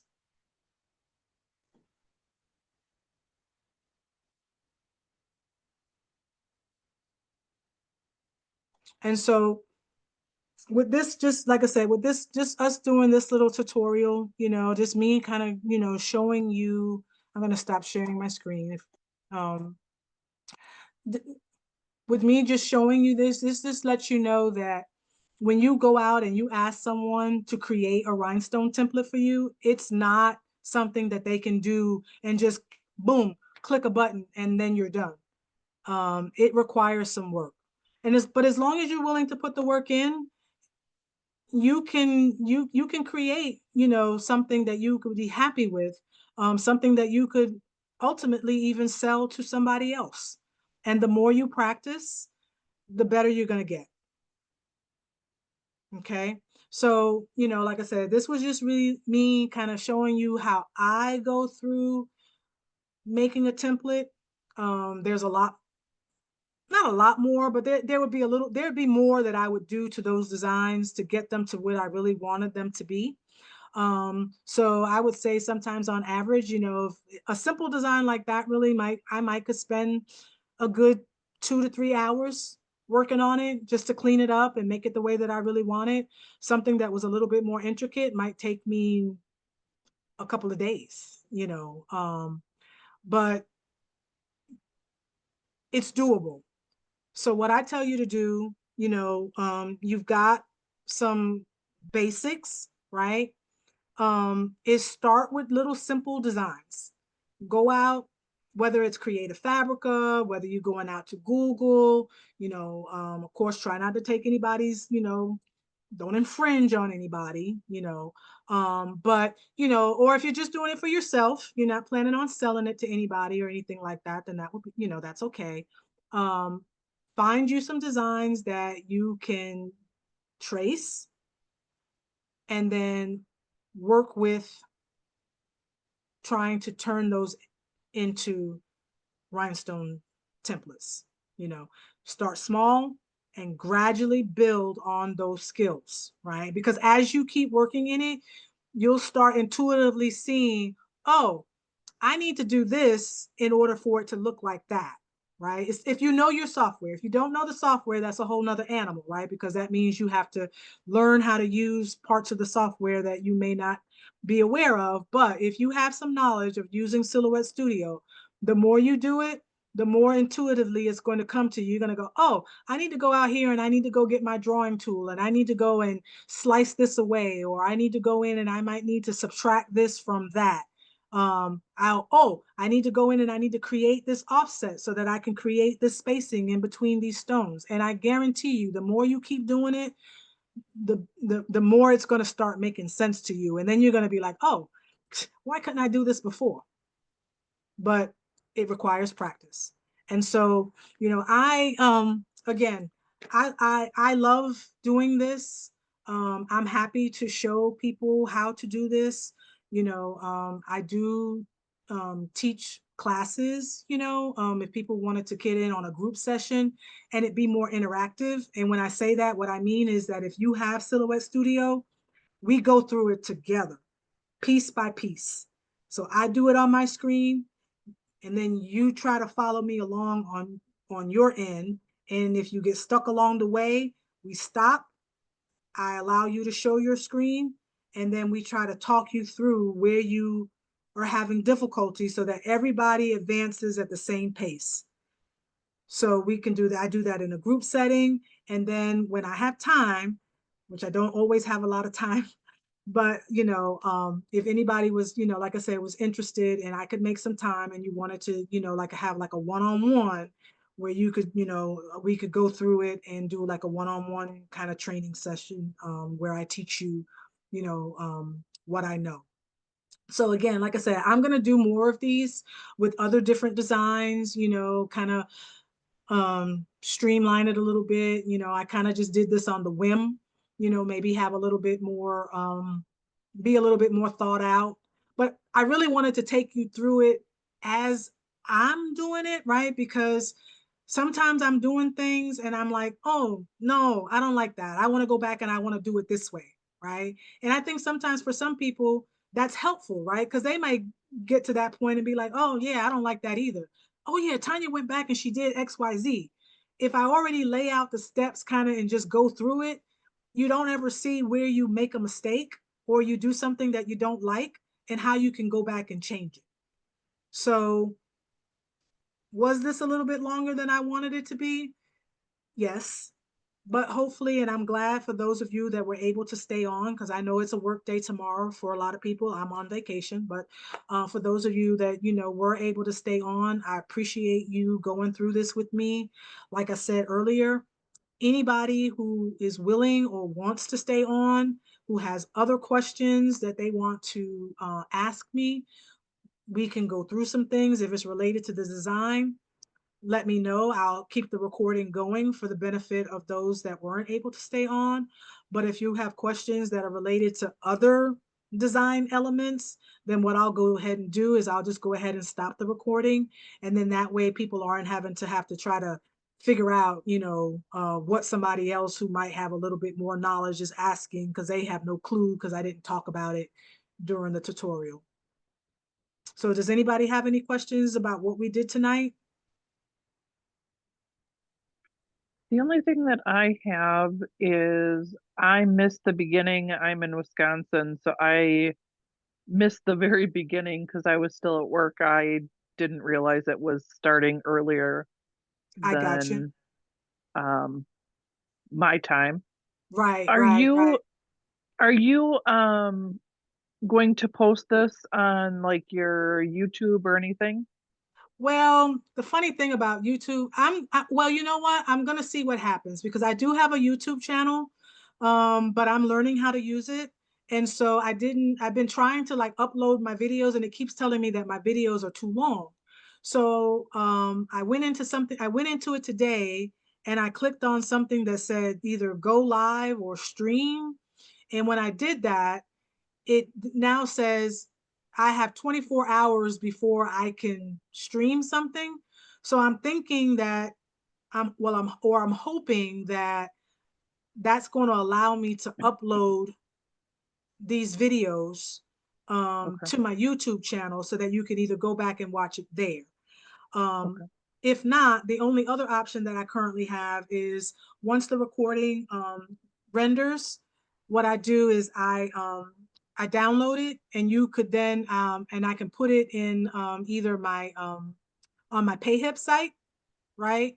And give you access to it so that you can download it to your computer and then you'll have it where you can always watch it. Okay. So I will let everybody know. I've got everybody who's registered for tonight. I've got all your email addresses.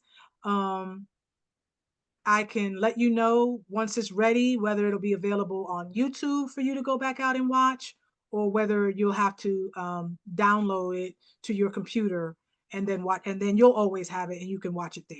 So I'll keep you posted. Okay. Yeah, I haven't been real familiar with Silhouette. It was just a little confusing to me. So I've taken several of Ray's classes with him for the Corel Draw with TRW. And so that's why when you said Silhouette Studio, I was like, oh, I wanna catch hers to see how, like, because there's little things that I haven't been able to grasp. But you seem to explain them pretty well. So I was like, I missed the beginning. I need to check and see if there's a way to get the beginning of your video. Yes, there will be a way to do that. And like I said, you know, Lisa, if you wanna stay on, you know, and you want me to go through something, I'm happy to do that. Like I said, I'm on vacation, so I got all night. Happy birthday, by the way. Thank you very much. I appreciate that. I had a wonderful birthday. My family was just, if you follow me on my Facebook page, my personal page or whatever, I've been posting pictures. My sons and my mom, they took me to a really fancy steakhouse here in North Carolina, and really just, you know, lavished the love. And so I definitely felt loved on my birthday. I feel loved every day, but they really did treat me to a very just made my day that much more special. So, Thanks. but thank you so much. So with that, like I said, if nobody has any questions about what we did tonight, then I'll go ahead and I'll just stop the video for the sake of everyone else. But if any of you, like I say, want to stay on and talk about some other things in Silhouette Studio or Rhinestone in general, if I have an answer for you, I will give it to you. If I don't, then you know, I'll try to find an answer for you or tell you where I think you can go. So, Mario, did you have you had a question? Or Marlo? I'm sorry, I got to get new glasses. I think that says Marlo. Marlo, you had your hand raised, but then it went away. So I just want to double check.